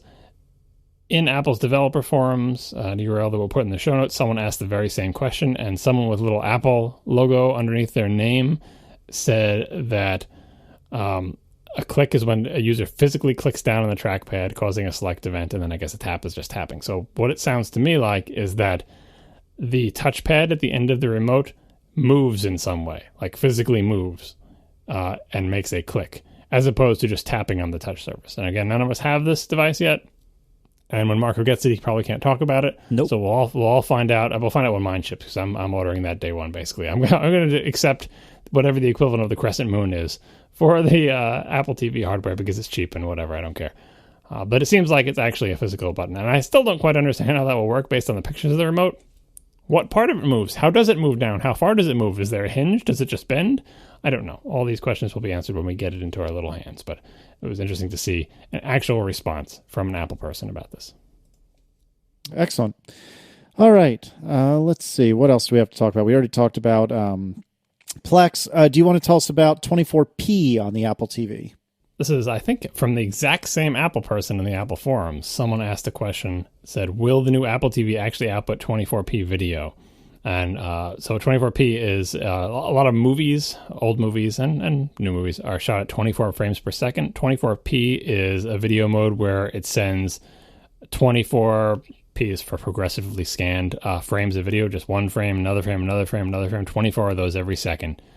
That's how the movie was shot. What you want to happen is if you are viewing a movie at home, you want 24 frames of video every second to be displayed on your television. One frame, then the next frame, then the next frame, at exactly 24. If you don't do that, it's not going to look quite right. The most common situation is where your television or the device that's outputting something, for example, your computer, is going at 60 hertz. So it's got 60 frames per second. The computer you're looking at right now, and I think all iOS devices, except for maybe the new iPad Pro, which has the variable refresh rate. But anyway, 60 hertz is common for computers. Unfortunately, 24 does not go into 60 evenly. So if you're going to display video content that originally has 24 different frames every second, but you have to show 60 frames every second, you have to divide them up unevenly. And when the camera pans quickly, it can kind of look weird. They call it judder, where it can kind of look kind of herky-jerky because you have to figure out how to, you're going to show the first frame. How many times are you going to show the first frame? And how many times are you going to show the second frame? You're going to end up showing some frames longer than other frames. And when you have a smooth camera move, you can kind of see it as a jerkiness in the motion. So what you want is 24 frames all the way through. This video files are asking this. So in practice, in my setup anyway, the only way I can see video like that is if I buy a Blu-ray, my Blu-ray player and my television all do 24 frames. So the Blu-ray puts out 24 frames, the television shows 24 frames. Again, I don't have an LCD, I have a plasma. It's all straight through, no image processing. It looks correct, it looks right. I don't have to worry about anything. Apple TV, according to this answer from this Apple person, does not do that. It says, no, the device output frame rate is fixed and content is automatically converted during playback to match the selected device output frame rate. Apps do not have the ability to affect the device output frame rate. And it says, if you have a scenario where you believe this would be required, please file a bug, blah, blah, blah. This is focused on application development, saying, I'm making a video app and I want to show video. Can I control the frame rate or whatever? The answer is no. It's still unclear to me whether if you buy a movie on iTunes and the movie is 24 frames a second, does the Apple TV, is it also unable to send that natively over HDMI to a device that is able to display 24p? Some theories I've seen thrown around amongst people who are disappointed in this decision is that Apple doesn't want to incur the switching overhead of like switching modes on HDMI. Apparently can be wonky and take some time and blank your screen and stuff, and you don't want to do that. It's like a bad user experience, like everything else involving HDMI. So they're just going to lock it at like a computer, like a tiny little computer, like a tiny little Mac Mini. Lock it at 60 frames and just upconvert all video on the device, presumably with nice scaling and trying to deal with all of these different problems to hide judder and image processing. Anyway, video files hate all of that. So if you are a videophile like me, I guess, you will probably want to continue buying the movies that you really care about in a format other than videos that appear on Apple TV. But if you are a videophile, there's hope for you because there's a good chance that something will come to the Apple TV. What would that be, John? Did we talk about it on this show a long time ago about calibrating your television? A long time ago. Yeah, I'm heavily in favor of calibrating your television. It's not as super complicated. It can be super complicated, but even just very basic calibration can be done pretty easily. But the question is how? How do I calibrate? I don't know.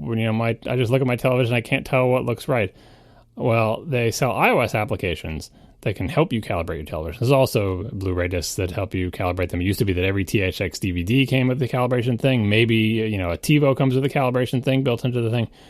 Lots of different ways to do this, but iOS apps are ideal because, hey, it's an app and you can, write a fancy app and whoever owns, I guess it's Disney now, whoever owns THX can make an app for it and stuff. And lo and behold, there is a THX app for iOS and you can use it, but you had to AirPlay to do it.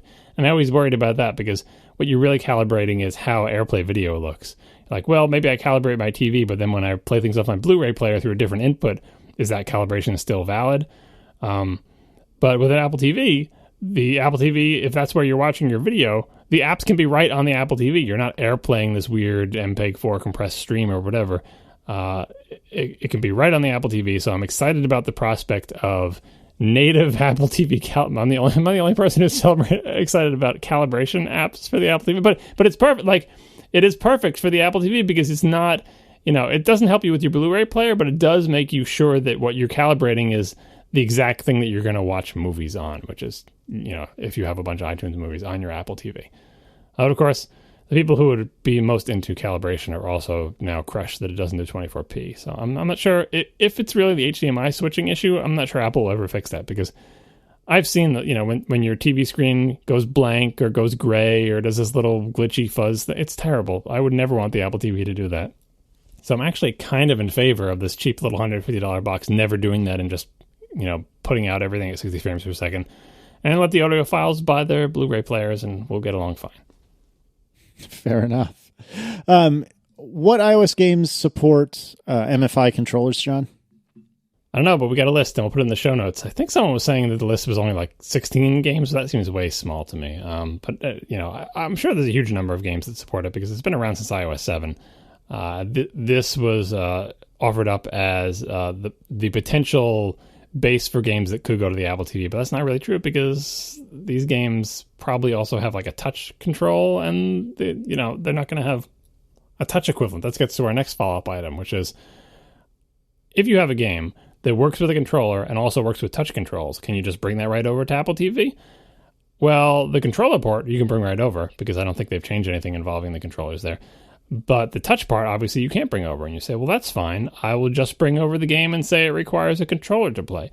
And last week, I think I went to their website and looked this up. And I think in the show, it was like, Apple says that you can have games that require controllers. So a bunch of people sent us links. And the great thing is a bunch of people tweeted to us and sent us email with exactly the same URL.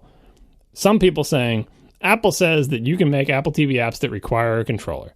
And other people saying, Apple says that you cannot make it. And both point to the same exact URL. Luckily, someone on Twitter actually screenshotted it, right? Here's the screenshot. And again, you can fake screenshots, but I'm pretty sure I read this on Apple's site. At one point, this URL that we will put in the show notes pointed to a document that had a heading that said, you can require an extended game controller. Unlike iOS apps, Apple TV apps can require the user to own a full game controller that supports the extended gamepad profile.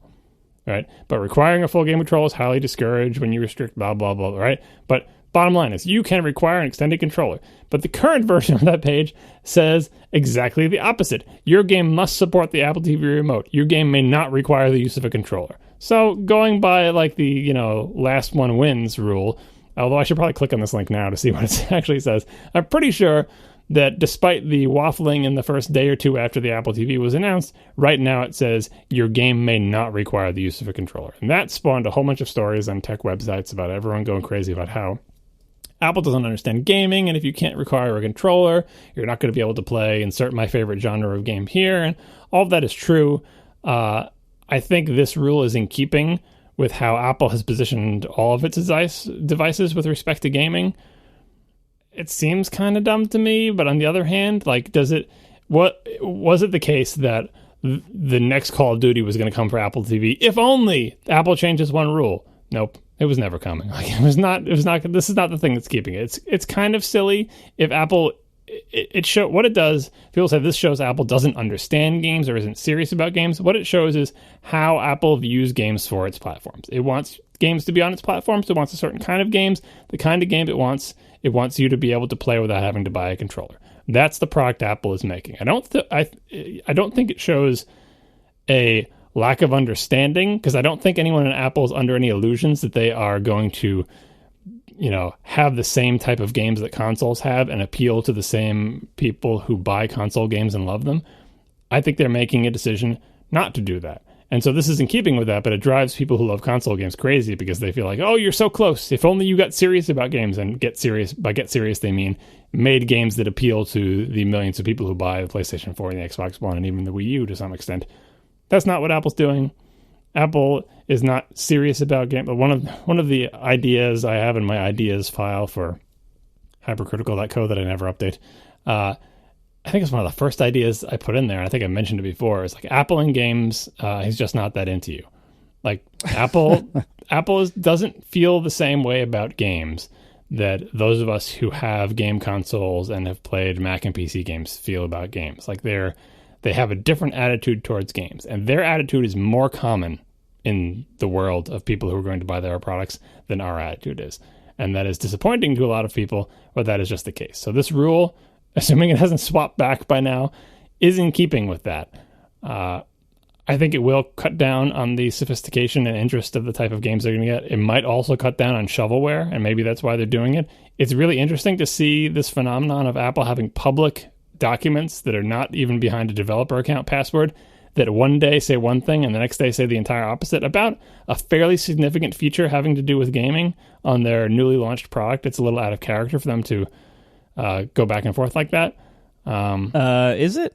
Well, publicly, like, I mean, what can you think of? You can think of Carbon 64, resolution independence. I'm thinking more like the various app review controversies that usually crop up after a new ability is added to the SDK. So they might decide, like similar to how with iOS 8 there was this big kerfuffle about what notification center widgets could and couldn't do or include, and then what keyboards could and couldn't include, and could you include a button in the notification center, and all this crazy stuff. Well, that's like rules lawyering, though, because someone will get rejected, and they'll say, well, according to the rules, it doesn't seem like it should have been rejected. Then they amend the rules to make their decision right, but then people complain, and they reverse it. Or like Launch Center Pro, where like you couldn't launch an app from notification screen. They changed that, but like 2 years later. This was just like a black and white before anyone had even started development. Day one thing. And it wasn't even like it was in response to outcry. It's almost like they just forgot to update the public-facing docs, because no one even had probably... it was literally day one and day two. So that seems strange to me, that they would just not have their acts together, because I don't think anything happened between day one and day two that made them reverse this policy. There was no outcry from developers or whatever. It's just that they kind of like forgot to update the site, or... maybe like the final decision maker made his decision 1 day late, or her decision.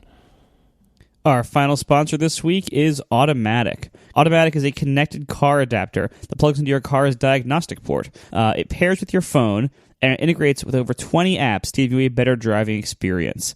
There's a bunch of great advantages to this little device. So first of all, it can measure things about your car. It can measure your fuel efficiency. It can measure how fast you're going, where you're going. If your check engine light comes on, if any error codes are reported, it can tell you what they're telling you. It can tell you exactly what's being reported. It can let you clear various clearable errors that are there, so you can turn off the check engine light and not have to go to a mechanic. It is great. It can give you a log of your trips.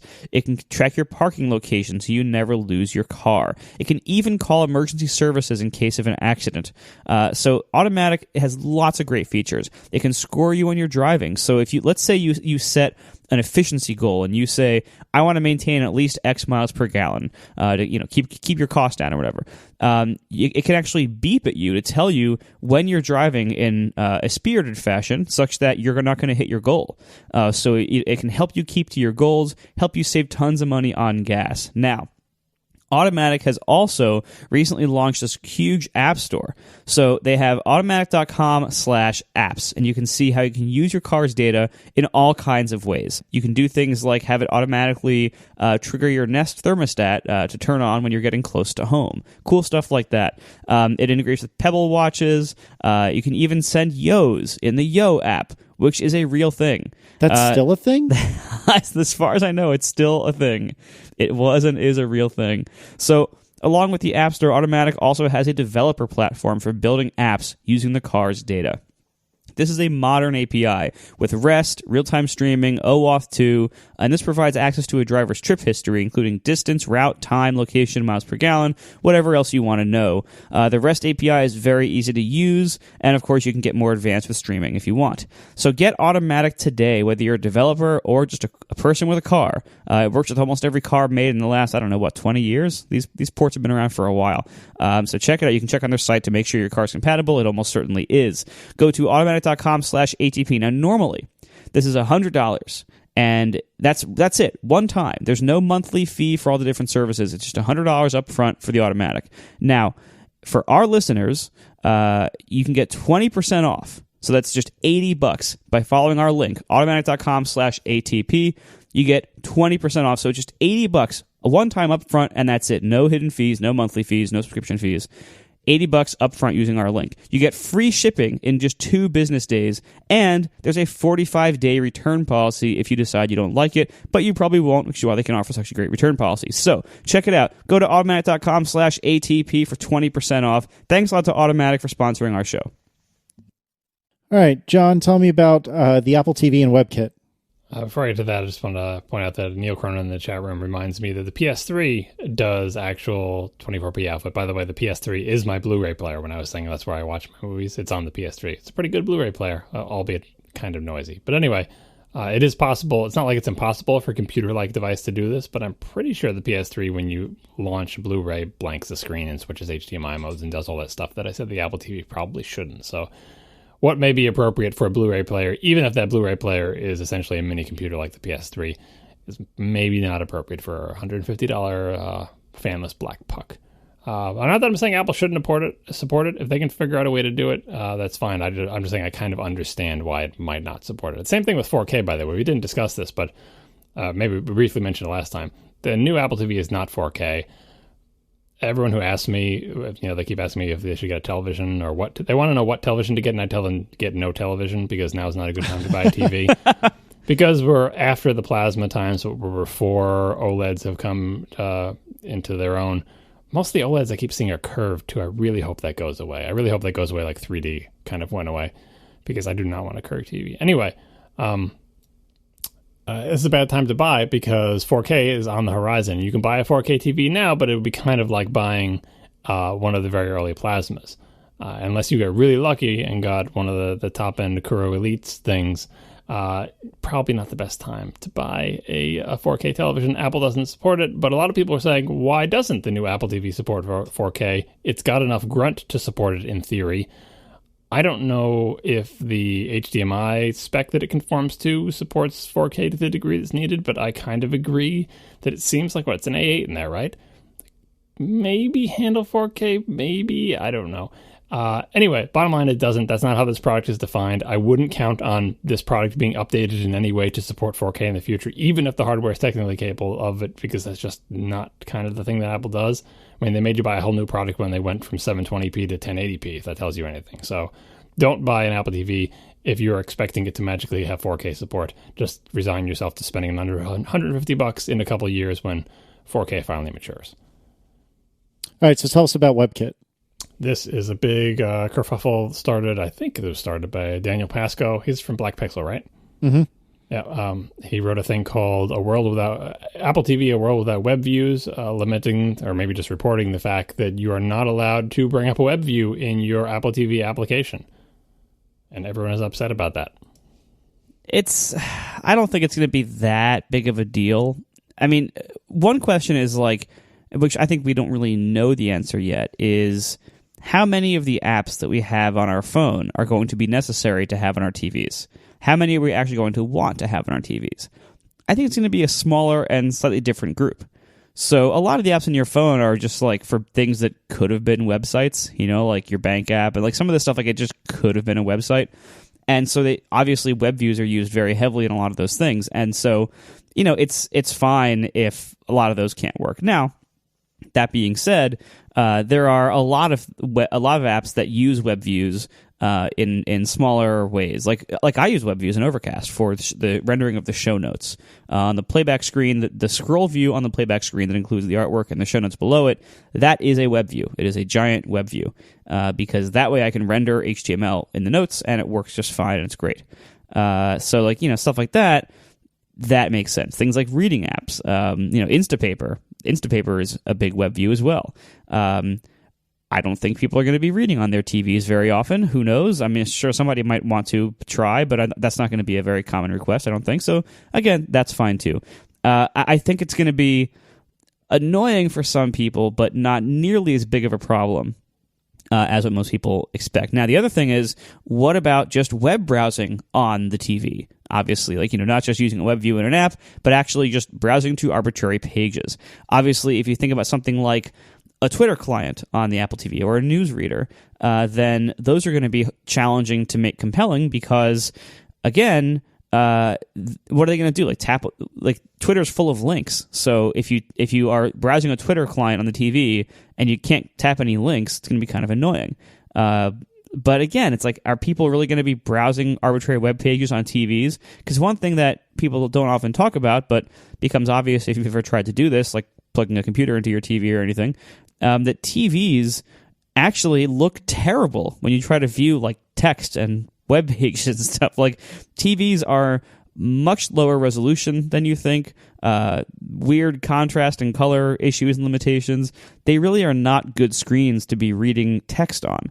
So I don't think this is that big of a problem, really. Well, the screen quality, if you have a good TV and you're the right distance from it, it's not that bad. It's not as bad as it used to be in the old CRT standard def days. And if you have a 4K TV, even though Apple TV doesn't support it, then I think those problems would be gone. It's kind of disappointing to me that they don't support it, mostly because every smart-ish thing that is not a computer that is connected to a television in the past, several years has a web browser built in.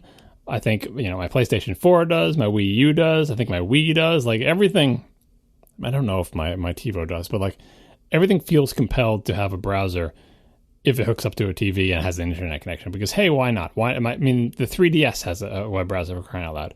And every single one of those browsers is the worst browser ever. Like, they are terrible to use. You launch it once and you realize, like, maybe it uses like an old version of the Opera engine and can't render anything, and it's really slow, and they have these weird controls about scrolling the page and moving the cursor, and it's just terrible. And so you just never launch it again, And the only reason I'm disappointed, the main reason I'm disappointed, is that if an iOS-powered device with an A8 in it, powered by WebKit, was hooked up to my television and they put a web view on it, and I had like a touch control and the remote to scroll around, it would actually be like nice and responsive and fast and look good and render correctly. And that would be a miracle, because I've never seen that on my television.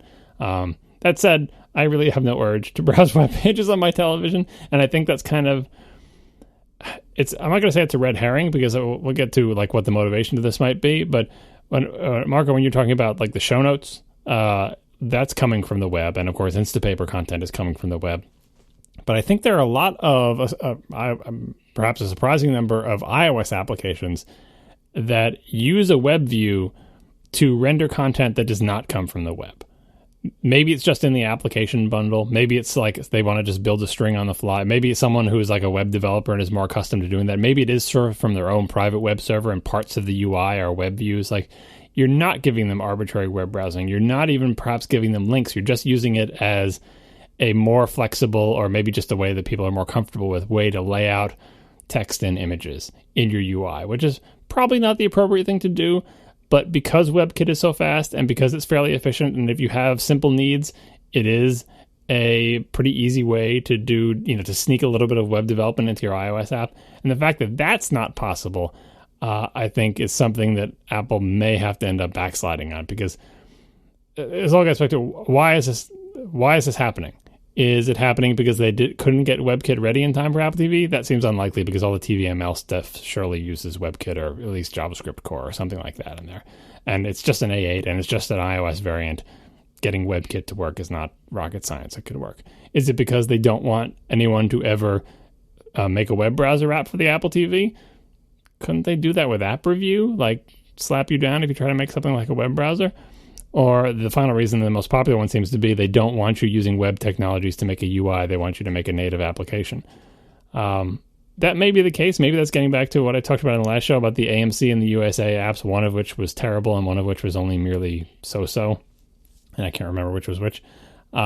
But a lot of those seem like big giant web views with HTML5 video players. Is that why they're cruddy? Or is it cruddy because the servers wouldn't respond? Or is it cruddy because they have buggy JavaScript detecting whether I've seen a commercial or not? I don't know where the blame lies, but it's conceivable that that app was cruddy because it was done with web UI. It was like a repackaging of their website inside an iOS container, and it was, their website was crappy, and so was their iOS app. As usual, Apple is silent in this area. I haven't heard anything, whispers from anybody about, is this something they're going to amend? Is it just we weren't quite ready in time? Or is it an intentional thing where they're trying to send a message with the lack of WebKit support to tell you you're not allowed to use web technologies anywhere on Apple TV? I would love to know what the answer is, but right now I don't. Tell us about your early musings on the iPad Pro. Well, actually, before we do that, any other thoughts on the Apple TV?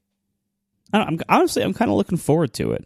I mean, so one of the topics, I don't know how much I want to get into this now because I haven't really thought too much about it yet, but one of the topics that I kept hearing about, is how could we in general, and usually me specifically, how can I be so pessimistic about all the stuff Apple announced? And first of all, I don't think I was. I don't think I was unreasonably pessimistic, and I do think there's a lot of warranted pessimism or skepticism that I expressed about the various stuff.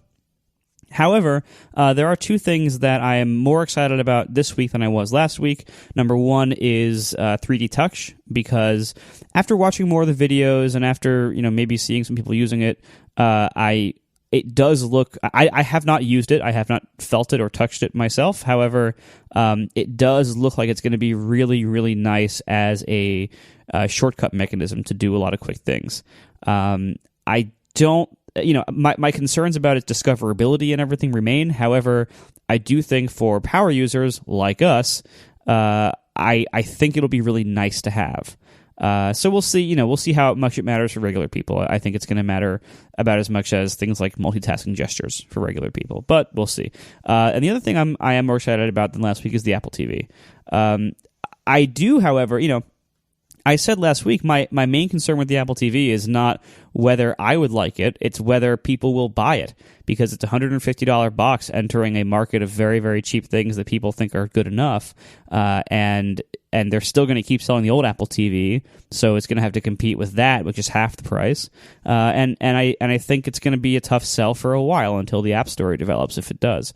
That being said, I'm looking forward to it because, first of all, it'll allow me to consolidate our universal remote situation here, which will be nice. But also, I'm looking forward to it because I like apps, and I think it'll be kind of interesting and kind of fun to play around with. So I am looking forward to both of those things. Whether the whole rest of the world is, we'll see what happens there. But I'm looking forward to them. Yeah, I didn't think the Apple TV was the one thing I said I'm definitely buying, and I was enthusiastic about it as well. I don't know. Of course, I'm also enthusiastic about the iPad Pro, so I don't think it's maybe it's the hypercritical influence, but thus far, most of us, mostly on the show, we've found it more interesting to talk about the potential problems of products and think about what could go wrong than to just spend the entire time gushing about the things that we like. But there were things that we like, and if we end the show and a bunch of us say that we're definitely getting an Apple TV, that's probably, who cares? But anyway, who cares if we're getting one? Like, we talked about the products, the good, the bad, and the ugly. I do agree that Marco lately has been in a downswing in terms of being cranky about things that Apple is falling down about. But it's not like he's just inarticulately. He's written thousands of words about it. Like, it's not a vague notion that he just kind of has and just, is got an axe to grind. He's got specific concerns that he's expressed in various ways, and so I think it's that's just his opinion, man. Well, and I think also, there's a lot that I've been positive about. Now, the idea that I have to be, equally positive and negative is, of course, totally wrong and it's BS. Fair and balanced, Marco. Yeah, right. That's... Oh, God. Let's get that out of the way. That is total BS. However, there's a lot of Apple stuff and Apple products that have launched in the last couple of years that I really enjoy, that I use constantly. I've been very vocal about how much I really enjoy the Apple Watch. Even though I think the app situation is terrible, which it is, I think the rest of their products is great, and I keep saying that. Nobody hears it, but I keep saying it. I also really enjoy the rediscovery of MDNS Responder and the eviction of Discovery D from our operating system because, as I've written about and said on this podcast, the reliability of the things I do with my home network in OS X has skyrocketed. The reliability of my Apple TV and the things I do on there, and AirPlay and things like that, those have all skyrocketed after MDNS Responder came back. Discovery D is the new Coke because, no, but there was maybe you came into the Mac too late, but there was no love for MDNS Responder in the many years when it was introduced. It was always a source of problems. You always had to kill it. People had problems with it or whatever. The only reason it gets any love is because they brought out New Coke. And nobody liked New Coke, and they brought back MDNS Responder. Oh, it's MDNS Responder classic. Everybody loves it. Right. Anyway, so yeah, my world has been changed at home. The last year with Yosemite was really rough until that change was made a few months ago. And as I wrote about on my site when it happened, that has made a massive difference for me in the reliability of this stuff. However, there's still tons of things that need work. For instance, I launched an app today, which we might get to, and it was delayed by an App Store bug for 5.5 hours after it was approved for sale because just the CDN just didn't work. And that's happened to a lot of developers today during the release of iOS 9. It happened to tons of people. there's still issues with the services. There are still issues with some of the applications. There are still issues with some of the hardware. There's still delays of things like Skylake, which granted is not Apple's fault, but it still affects Apple's products. There's been significant stagnation in the laptop lineup recently because we're so late with the CPUs. So there's stuff that is not perfect, and there is stuff like the iPhone 6 battery that I think is not the decision I would have made, and not the decision that fits me. When I say things like that, the product line is gaining more narrowly focused products, and that the question of who is this for, the answer to that keeps getting narrower for a lot of these newer products. I don't think that's unfair or necessarily negative, but that is certainly an observation of the product line. But again, it's like I still use the iMac, which is this general purpose large desktop, and the 15-inch MacBook Pro, which is the most general purpose laptop I think they have. Like for, get a laptop that will serve anything you need to serve. That's the one. Okay. I'm talking to you on this through a Mac, through live stream through another Mac, with a room full of Apple gear. I mean, it's like, I still like a lot of Apple stuff. However, I don't think it's unfair or unwarranted to point out the areas in which they're kind of missing the mark for me or for everybody. And as they keep serving more and more and more areas, because what they have today with the product line is way more broad in just like sheer number of products and services and apps that they have right now is so much more broad than it used to be.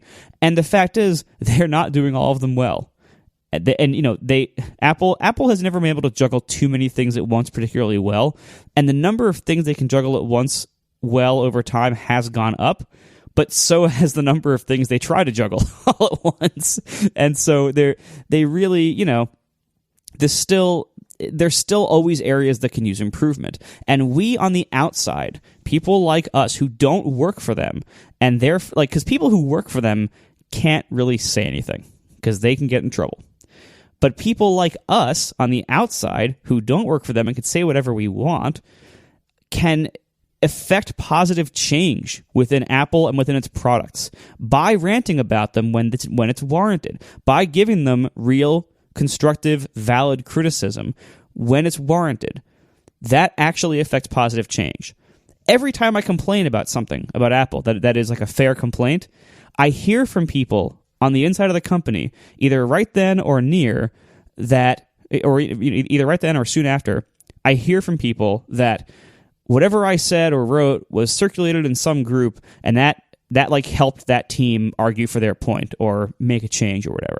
And I hear this from everyone I know who writes about Apple or who talks about Apple. The people inside listen. Our complaints are ammunition for internal fights, and that complaining works in a way that filing bug after bug might not for me.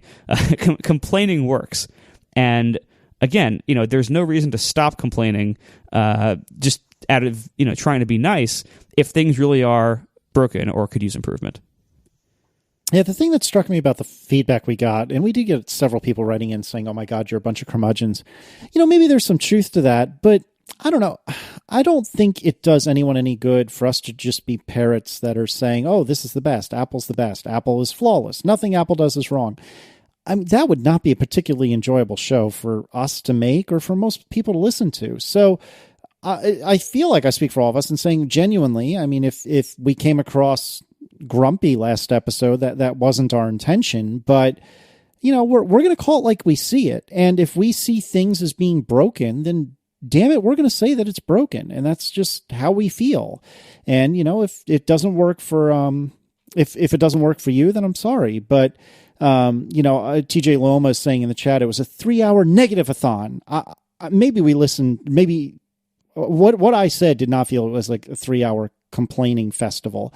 I didn't get a chance to listen back to the episode, but man, it certainly didn't feel that way when I was recording it, and I'm pretty sure that you guys didn't think it went that way either. And if it came across that way, then we're sorry, but this is how we feel. And if you're looking for someone to just parrot about how amazing Apple is, you're going to have to look elsewhere. The point is, ladies and gentlemen, the criticism, for lack of a better word, is good. Criticism is right. Criticism works. Criticism clarifies, cuts through, and captures the essence of the evolutionary spirit. Is this a reference? Yes, it is. I could tell that was your quote voice, but I couldn't figure out where it was from. That was my quote voice, and there's a double quote voice because I was quoting a thing in which I was quoting a thing. Oh, God. We'll put it in the show notes. Yeah, speaking of quoting yourself, why don't you tell us about what you said about the iPad Pro? Yeah, speaking of quoting myself, I was just curious about this because we talked about the iPad Pro last week, and I wanted an iPad Pro for a long time, and I was like, how long? When did I first start talking about the iPad Pro? I thought it was on a podcast, and so I deployed the _ David Smith, who has magical abilities to find out when people said things in the past, which we should all be frightened of, because I don't understand where he gets these powers. But if you've lost your car keys, contact _ David Smith. He will tell you where they are.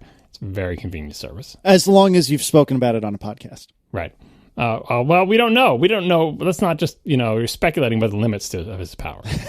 Anyway, I searched my own podcast for like a good 90 seconds before I went to the Slack channel and asked Dave to look it up for me. I feel kind of bad. Anyway, but I did search for it and I couldn't find it. He found it immediately. It was Hypercritical episode 58 in March of 2012, 31 minutes in. You'll hear my first public musings about, what Apple should do? They should make a bigger iPad and call it the iPad Pro and blah, blah, blah. So if you're interested in that, or just want to hear a really old Hypercritical where I sound really weird and talk about things in the past, we'll put that link in the show notes too. Okay.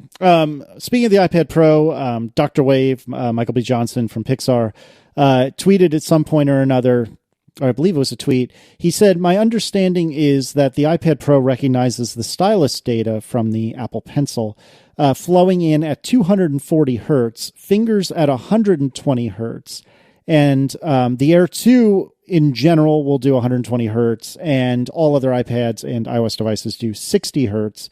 My understanding is that his understanding is accurate, that the iPad Pro is 240 for the Apple Pencil, 120 for everything else, and the Air 2 is 120, everything else is 60. Yeah, and combined with the variable refresh rate is really interesting. The technical lengths that Apple either has to go or is willing to go, or both, to do a good job with, why don't you just add a stylus to the iPad? Well, it's not that simple. You have to do figure out how you can do pressure sensitivity.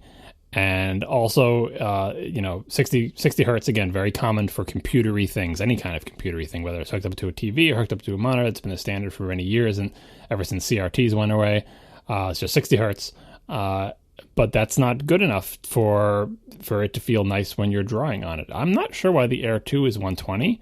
Maybe they just cranked it up because they could, or I don't know what the technical reason behind that is, but 240... for the thing that supports the pencil makes perfect sense. And again, during the videos that they showed people drawing on the thing, I could see the lag. Like the lag, once you know what to look for. Yeah, I could too. The lag is there. But if you've ever, used a Wacom or Wacom tablet, depending on how you pronounce it, or Cintiq, which is their thing where you draw on a screen that they provide to you, there's plenty of lag there too. We'll link for the umpteenth time that video from the Microsoft research thing that shows. They had an experimental display that shows different amounts of lag where they can just turn the dial and crank it up and down. And boy, the difference between current technology and the best thing that we can do right now with unlimited money is dramatic. And as soon as you see the good one, you're like, oh, well, I want that. It's like, well, tough luck. You can't have that. But we'll get there eventually. And the only way we'll get there is by every new iteration of these type of things that you can scroll on with a pen, make it better, make it faster. So what I'm interested in, I haven't seen, I think I have a link in that we can put in the show notes from somebody who wrote a blog post comparing the Apple Pencil to the top-of-the-line tablet that artists use now, and had nice things to say about the Apple tablet, but I guess we have to wait until these things are in people's hands and see hands-on tests or whatever. But I do know that every tablet that I've ever seen anyone use to draw with or have drawn with myself has had lag that I can see. Apple's thing also has lag that I can see. I can't eyeball it. I can't say which is worse or which is better. One point that was made, is this in the show notes somewhere? I thought we had a link to it. Anyway, one point that was made in this article about the comparing the Cintiq to the iPad Pro was that the Cintiq, it makes it seem like where the image is and where your stylus touches the screen are distant from each other, like there's an air gap or like sort of like a large gap, so that depending on what angle you're holding it, the parallax makes it seem like the ink or whatever is not coming out of the tip of your pen, it's coming out of some point removed from the tip of your pen. And in the iPad, that seems less because the whole thing is thinner and the glass is thinner and is laminated to the glass and all that other stuff. And that makes sense to me tech-wise, because Apple is surely better able to manufacture the fanciest sort of screen with the smallest gap and no air gap and great lamination and everything. Whereas a company that makes tablets for artists necessarily has much smaller volumes and doesn't have billions of dollars in the bank and all that other stuff. So there is the potential for the iPad Pro to be a really good tool for artists that is potentially as good as or better than all existing dedicated tools. But I think we just have to wait and see for the people who actually buy this and use it to do real work, and they'll report back. Yeah, I mean, this is another one of those things I was very positive about, was the iPad Pro for pen input, the pencil itself, and the general notion of writing things on a screen with a pen. I like all of those things. They just aren't things that I need to do.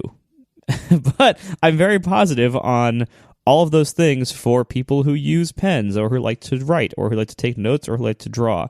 That all sounds awesome for those people. However, I'm a computer geek in the, old school sense of computer geekdom, where I mostly just need a keyboard and a mouse and a big screen and a big powerful computer. So it's not really for me. However, good on them for the people who actually want to use it. If this ever does, it'll go all the way down to an iPhone 6 size device. You would get a little stylus and scratch things out on it. If only because someone would bring out Draw Something again, and people would forget that it previously existed and be like, wow, try this great new game. You draw pictures to each other. It's really fun.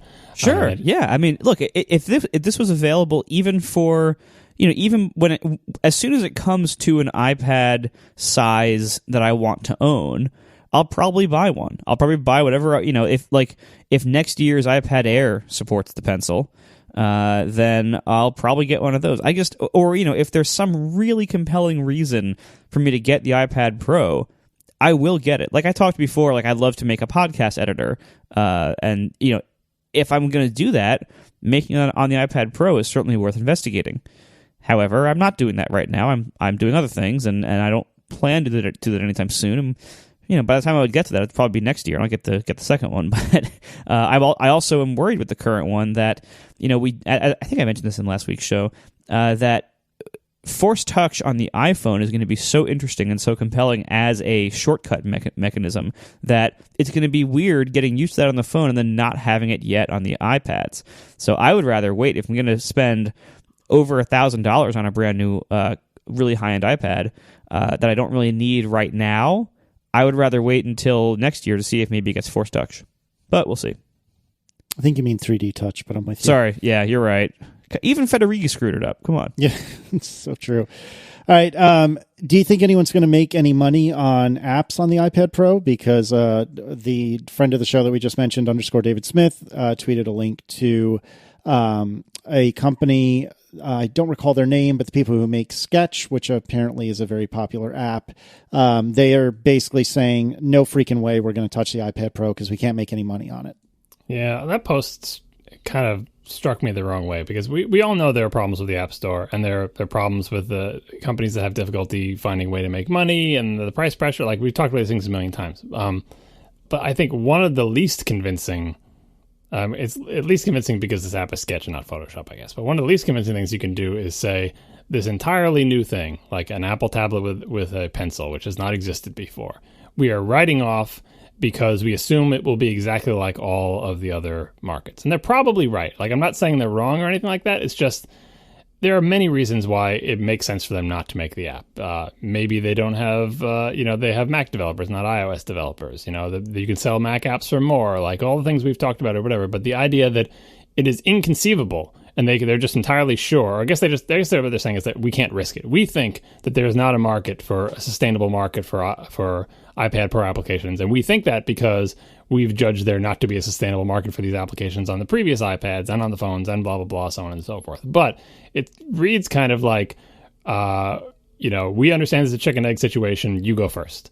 And you go first with the hardware, and we say, yeah, no, I don't think so. Like, someone is going to go first. Someone's going to try to make a go of it here. Maybe they're the suckers, and they're going to all go out of business and not find out that they can't make money on the platform. But it's not particularly convincing to me for one company to say, because there are a bunch of good reasons for us not to make an app for the iPad Pro, it is a condemnation of the entire concept of there being a supportable Pro application space. I think if the iPad Pro has the best chance, maybe Apple TV tied with that, the best chance to break through the thing that has caused the iOS pricing and business model to get pulled down so much. Because you can sell, well, there's two things here. One, you can sell more expensive things to professionals. Right, that's what you're always looking for. It's why if someone needs a Mac app to do their job and they make a lot of money at their job, they will give you $100 for this app that they use at their job. They will just do it. Even just for musicians, people who sell music applications, even if these people don't make money doing music, they love music, they'll give you $50 for a thing that lets them do something with their band. And like that will definitely happen. Much less so than trying to sell somebody like a little game or, something more trivial or general interest, right? So pro apps are good. And the second thing, this is a theory I've had for a while, and I think it's still kind of true. The bigger the screen, the more money you can charge, because bigger equals more money. I know that makes no sense logically, but in my experience, it seems to me that people can be more convinced to, maybe it's just a coincidence. Maybe it's not actually causation. It's just like, it just so happens that computers have bigger screens and people use computers to do their jobs and blah, blah, blah. But like what I was getting at was I'm thinking, can you sell an Apple TV app for more money because it's bigger? Setting aside things like video content, where that's just, it's not the screen is big, it's that you're buying video. Like I'm buying access to HBO, I'm buying access to the Major League Baseball or whatever. Setting that aside, can you charge more money because the screen is bigger? Or is it because apps that run on a bigger screen can have more features and people are going to pay for those features? I don't know what the connection is. But anyway, I am not ready to entirely write off both the iPad Pro and the Apple TV as platforms where it is just as difficult to sell an application for more than a couple bucks as it is on iOS. Well, the big thing is going to be volume. It's, will the iPad Pro sell in enough volume that it'll be worth developing high quality apps for it? Because if it doesn't achieve really high volumes, and high volumes for an iPad are still very low volumes for an iPhone. But let's just say, like, if it doesn't sell a lot, if a lot of these things don't sell by iPad standards, it's going to be very hard for most companies to justify developing for it just on that basis alone before you even get to price. Don't you think volume works against it, though? Because the high volumes is part of the reason why there's such downward price pressure, because if you sell to almost everybody, most people don't want to pay for software, period. But if you're selling a pro app, you don't need, there are very few pros. How many people who are going to buy a $50 music app are there out there? Like for drawing applications in the iPad Pro, it's still chicken egg. Someone has to make the software. Someone has to go first. Apple has made the hardware, and they hope someone makes the software. But how many professional artists are there in the world? How many people who use a stylus to do their daily work, drawing and designing things, are there in the world? Not a lot. Like I think volume. That's not that you can't sell like 10,000 of them. You can't, and I think you probably even need more than Microsoft Surface numbers. But you don't need iPhone size numbers. So I don't know what the middle is there. Like, if it just sells in merely normal iPad volumes, is that too few? But if it sells in merely normal iPad volumes, couldn't they sell, one to every designer in the entire world and still have tons left over? It's conceivable, I think, that it could sell. I mean, just look at the Mac. The Mac sells in vanishingly small volumes compared to the iPhone, and yet it is a sustainable platform for some companies to sell programs that people use to do their jobs on their Macs, and they pay astronomical amounts of money for them by the standards of iOS applications, like $20 whole for an application. It's unheard of. Well, that's true. However, Macs also have the advantage of an installed base already, where they don't sell as many units as before. However, if you wanted to, suppose Apple made a new Mac, and with some interesting, new screen shape or something, and you made an app that worked well on that, well, there's also the millions and millions of other Macs that already exist in the world that can probably also run that app. So the sales volumes itself are a little bit of a bad example here. Also, I would argue that there's a lot more people who, quote, get their work done on a Mac than an iPad in these kind of like content creation or professional kinds of fields. I don't know that offhand. However, that sounds very likely, if I can take a guess. Now, on the iPad Pro, to make a really good iPad Pro app, you need to really use that expansive screen space very well, and also it would be nice if it worked well with the Pencil. I think that's going to be a huge differentiator because, again, I like the Pencil idea. I think that sounds very good and very compelling and very interesting. However, again, there's going to be very few of these things in the market for a while. So it's going to be hard just numbers-wise. Now, assume they have a healthy install base. Assume it actually becomes reasonably possible to sell a decent number of, $30 or whatever apps on this thing. Then the question is, can you actually build and sustain a business with the App Store's pricing and trial and upgrade situation? And that is another question. We've had iPads for 5 years now, 5.5 years now, and I know a lot of companies have struggled to bring that kind of business to the iPad. It's hard enough on the iPhone where you have tons of volume to make up for it. It's even harder on the iPad. So what do you think? Like, I don't think the iPad Pro alone can solve that problem. It can solve the first problem of, hey, let's get a bunch of people buying these things, because they're really good. But how do you solve the second problem there? If you're Apple, like, how do you solve the App Store pricing problem? Or do you not think that's enough of a problem to matter? I don't know what the right answer is. I do know that a friend of the show, Ben Thompson, wrote a really good piece about the Apple platforms becoming platforms rather than products. And I didn't get a chance to read it thoroughly, so I now am assigning myself some homework to do so. But we'll put a link in the chat for both myself and for the listeners. I think that from what I did get to read of it, he made some really, really great points, and that Apple seems to think that they can solve these problems by just creating new products, and that's not the case. Just like you said, Marco, creating a new product doesn't just fix all of these problems. Yeah, well, the reason the iPad Pro is interesting is because it's finally a new product with different features that, like, it changes a little bit of the equation of, like, if you're going to sell a $100 app for designers for the iPad without a stylus, good luck. Like, what am I supposed to just swipe this with my finger, or a big smushy ball of rubber, or a hot dog or something? It's a non-starter. So suddenly things are more possible.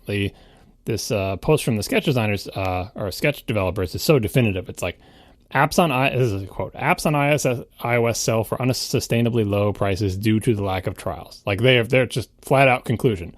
They sell for the prices are unsustainably low, and the reason is no trials. And we all agree that, like, based on the model that we know worked on the Mac, upgrade pricing, trials for very expensive applications so you can figure out if you like them, so on and so forth. That is a system that has already existed on the Mac that did work. Apple's implicit contention with iOS has been, we can get rid of all of the bad sides of that system and make up for it by just being better in so many other ways. Make up for it in volume, make up for it in an easier to develop platform, make up for better user experience so more people buy your apps, make up for it because people can just tap their finger on a piece of glass and buy your app really easily, and we'll take care of the payments. And it's enough to be, probably the most successful application platform ever created, because it's so easy to buy applications. Far more people put apps on their phones than ever put apps on their computers, volume-wise. Like, it's just so easy to get an app. Like, we talked about this before. There's lots of upside. But once you get into the realm of professional applications that cost a lot of money to develop, applications that are always going to sell in smaller volumes, they're not Angry Birds, that there's only 700,000 people in the entire United States who even need this application, and I need to sell to 5% of them. And that's my entire user base. I'm going to charge each one of them $1,000, and I can't charge each one of them $1,000 every single year. I have to charge them $1,000 once and then $200 every year or two when I make major updates. And if I can't do that, it doesn't work for me. And pick whatever numbers you want for the applications. Like, I'm thinking back to the good old days of the I Am Rich application. In some ways, I have a kind of nostalgia for the idea that's how high the pricing would go. I know there are some high-priced applications in iOS for very, very narrowly defined fields, but it's just this big gulf, like in the middle between free or almost free things and things that are just really expensive and are being sold to companies. It used to be on the Mac, there was, and still kind of is, a healthy place for applications that cost tens or hundreds of dollars that let people do their jobs better and let the developers support that application on an ongoing basis, year after year after year, just working on that application, making it better, porting it to new platforms, knowing that their user base doesn't need to grow by leaps and bounds, so they will just continue to pay them a little bit of money each year for the new version of the whatever, because it helps them get their job done. So I sympathize with the Sketch people, but I really hope someone, some poor sucker, I guess, runs the experiment and says, can I make a business selling professional level applications for double-digit or triple-digit prices on the iPad Pro? Not just like get an Apple Design Award at next year's WWDC, but 5 years from now still be selling the latest version of that application and have an actual company that runs with maybe more than one or two people selling an application that people really use. That's what I think Apple should be bragging about. They always go up there and they brag about it. Look at all these applications we have, and look at this one, it's beautiful, and you all love this app or whatever, but where are there success stories like Adobe Photoshop or BB Edit, for crying out loud, or any application that's like, this isn't just a flash in the pan popular application for a company that got bought by Facebook or Google or went out of business or got venture funding or whatever, but is actually a sustainable business. And on the Mac they have things like Omni Group at the very least. And on iOS, they have companies that can subsidize things like Microsoft and Apple itself, and to some degree Adobe. And then a bunch of other 1 and 2 person shops who get really rich selling a game that sells to millions of people, which is great. Those games are great and everything. More power to them. But there's that dead spot in the middle for applications that could sell to a lot of people, but are forced to sell for $2 because of the real or imagined pressure to price that low, and the platformers worse off for it, and I think users are worse off for it. That's setting aside developers, because developers can always do something else, like make a different application. Developers are employable; they'll be fine, right? It's just most disappointing for Apple and for users, because users want better applications, and I think so does Apple. I think they would be able to brag more convincingly about the things that happen on their platform if it wasn't a new one every year. All right, so we have, at least by the way the clock reads on this Skype call, we have had 2 hours of follow-up, so I think we are pretty much tapped out. Thanks a lot to our 3 sponsors this week, Squarespace, Lynda.com, and Automatic, and we will see you next week. Now the show is over, they didn't even mean to begin, 'cause it was accidental. Oh, it was accidental.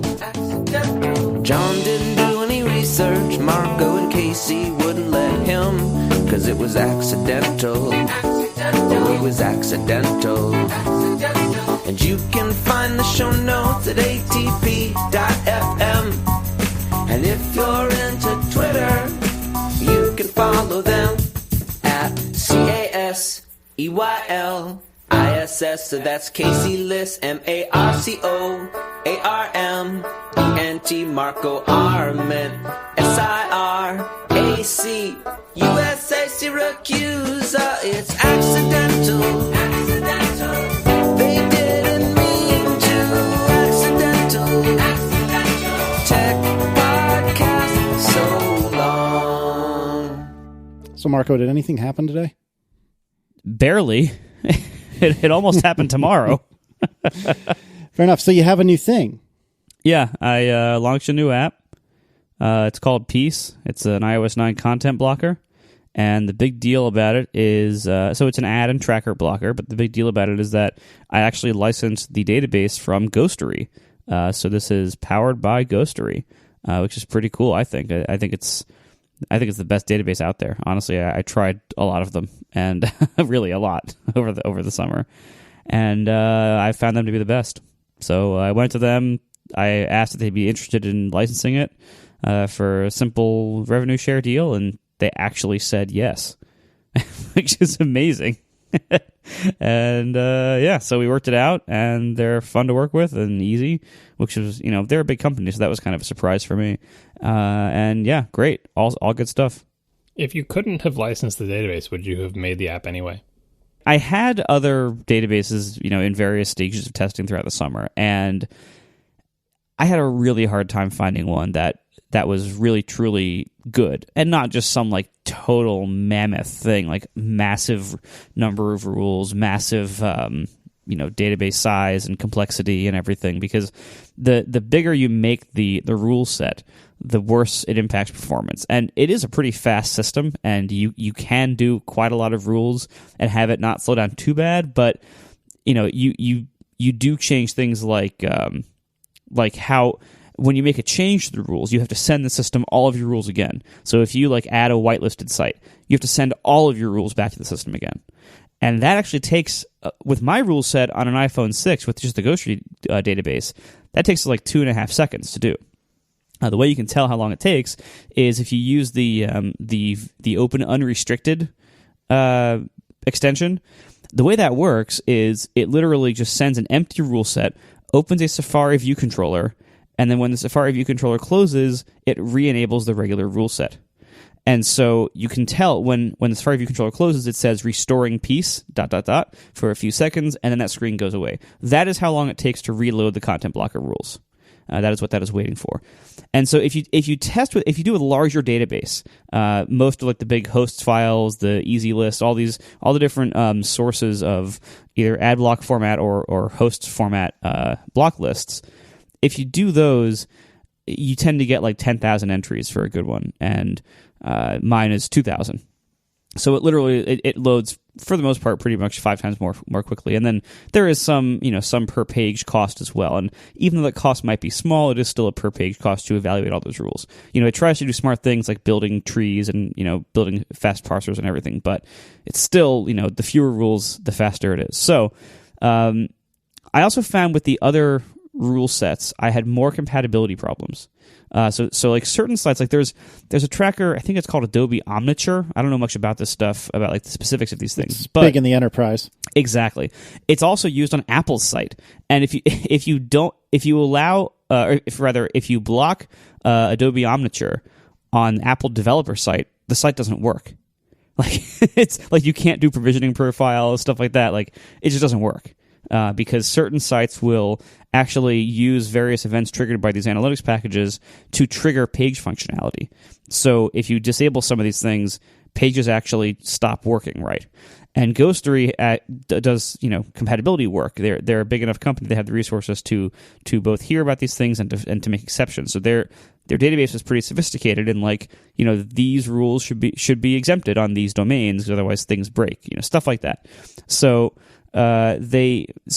Their data was better for me. It was just better. I did try one of my crazy ideas, which I ran for about 2 weeks, was to just block all third-party JavaScript, just all of it. And I found I had to already make a few little exceptions, even just to make that work. One of the biggest ones was Squarespace sites. They would just break. Simple things like links and images, and Squarespace hosts all of its scripts on a static Squarespace CDN domain, which is considered third party if you look at our page template, because we have our own domain. So any Squarespace site hosted on its own domain name would break without these certain exemptions made. And Google has jQuery hosting, and tons of people use that. So yeah, you can't block all third party, because just lots of stuff won't work. Exactly. And I even found I was so many sites that you wouldn't think it was when I was trying to order my camera, and B&H, their site broke. The whole B&H site, you just can't view any product page on iOS with that enabled. So there were so many things that broke with simpler rules like that. And then the bigger rule sets were primarily focused on hiding ads on PCs, and without regard to breakages, really. So they had a lot of those issues with breakages. They also just had these giant rule sets that were full of 5,000 entries for Russian porn sites. And it's do I really need that? Do I really need to waste thousands of entries on things like that? You need to block those ads for the X10 camera. Wow. I'm sure you saw that on a totally legitimate news site. So So yeah, I mean, I tried lots of other databases and rule sets. I inquired about licensing because a lot of these things, like for instance, I saw a couple of the browser blockers. If you're free and open source, you can include a lot more host names and block list sources than if you are a commercial product. If you are a commercial app on iOS, there's a lot of these lists that you are not allowed to use by their license agreement. I did go to some of them and approach them for licensing. Most of them didn't respond. Some of them said no. Some of them said yes for X dollars a year. But I never found any that were both usable and were actually good enough, if that makes sense, except Ghostery. And that's why I went to them. I did not think they would say yes. I figured they're a big company. They have these plugins. They're going to want to do their own thing.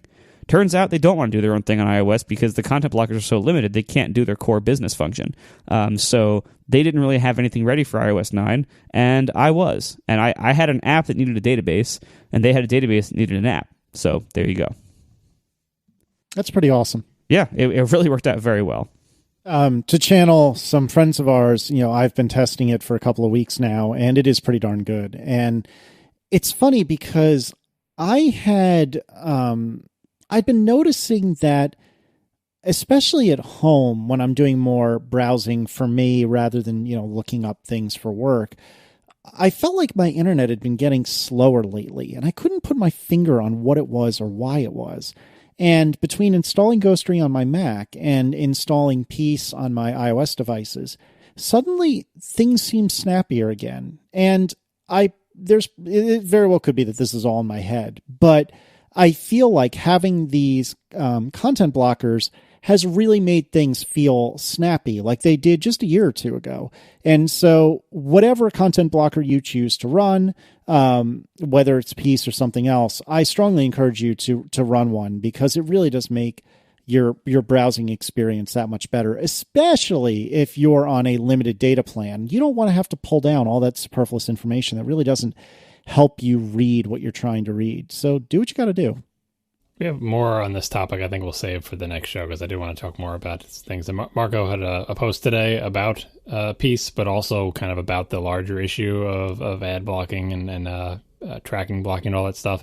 And of course, he had posted previously about that as well. So you should read those so you're ready as your homework, listener, for next week, when we will probably talk more about ad blocking and all that other stuff. But in the meantime, I'm mostly upset that finally my iPad 3 has been left behind, because none of the content blockers I've tried to work on it. They can't. They can't, because of what is the requirement? A7? 64-bit. 64-bit. And is it just for content blocker 64-bit, or does every submission have to be 64-bit now? It's content. The content blocker backend is 64-bit only. Okay. So that's all right. Yeah. What is the 64-bit? They're finally accepting 64-bit only apps, right? But you don't have to submit them. That's right. Just broadly speaking. Yep, that's right. Yeah, okay. Anyway, content blockers are all 64-bit. If you have an iPad 3 like me, you're sad, which is kind of a bummer. So now I really do need to get a new iPad. Okay, my iPad 3 is really showing its age now. Like, when I still do manual updates because I'm a nerd and I want to see what's updated and stuff. So when I go to the App Store Updates tab and it's like 5 things need to be updated, and I hit Update All, and then I hit the home button and try to go to another app, I don't know why I even bother, because that iPad is going to be paralyzed while it's doing all those updates in the background. Even if I'm just trying to browse a web page, just everything is slow and creaky. So yeah, I need a new iPad. But yeah, I just installed Peace and we'll talk more about content blockers next week. But I am in favor of them. Short version.